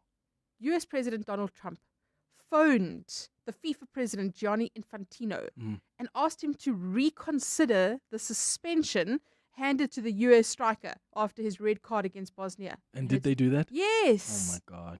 Okay. Wow. That's what's coming up on the Midday Report with Mandy Wiener. Thank you for listening to the show. I'm back with you tomorrow between 9 and 12. Have a beautiful day, my friends. Bye-bye. This is EWN. Good afternoon. I'm Bali Dlamini. Lawyers for crime intelligence top cop Feroz Khan say he has not healed from his gunshot injuries and is still unable to speak.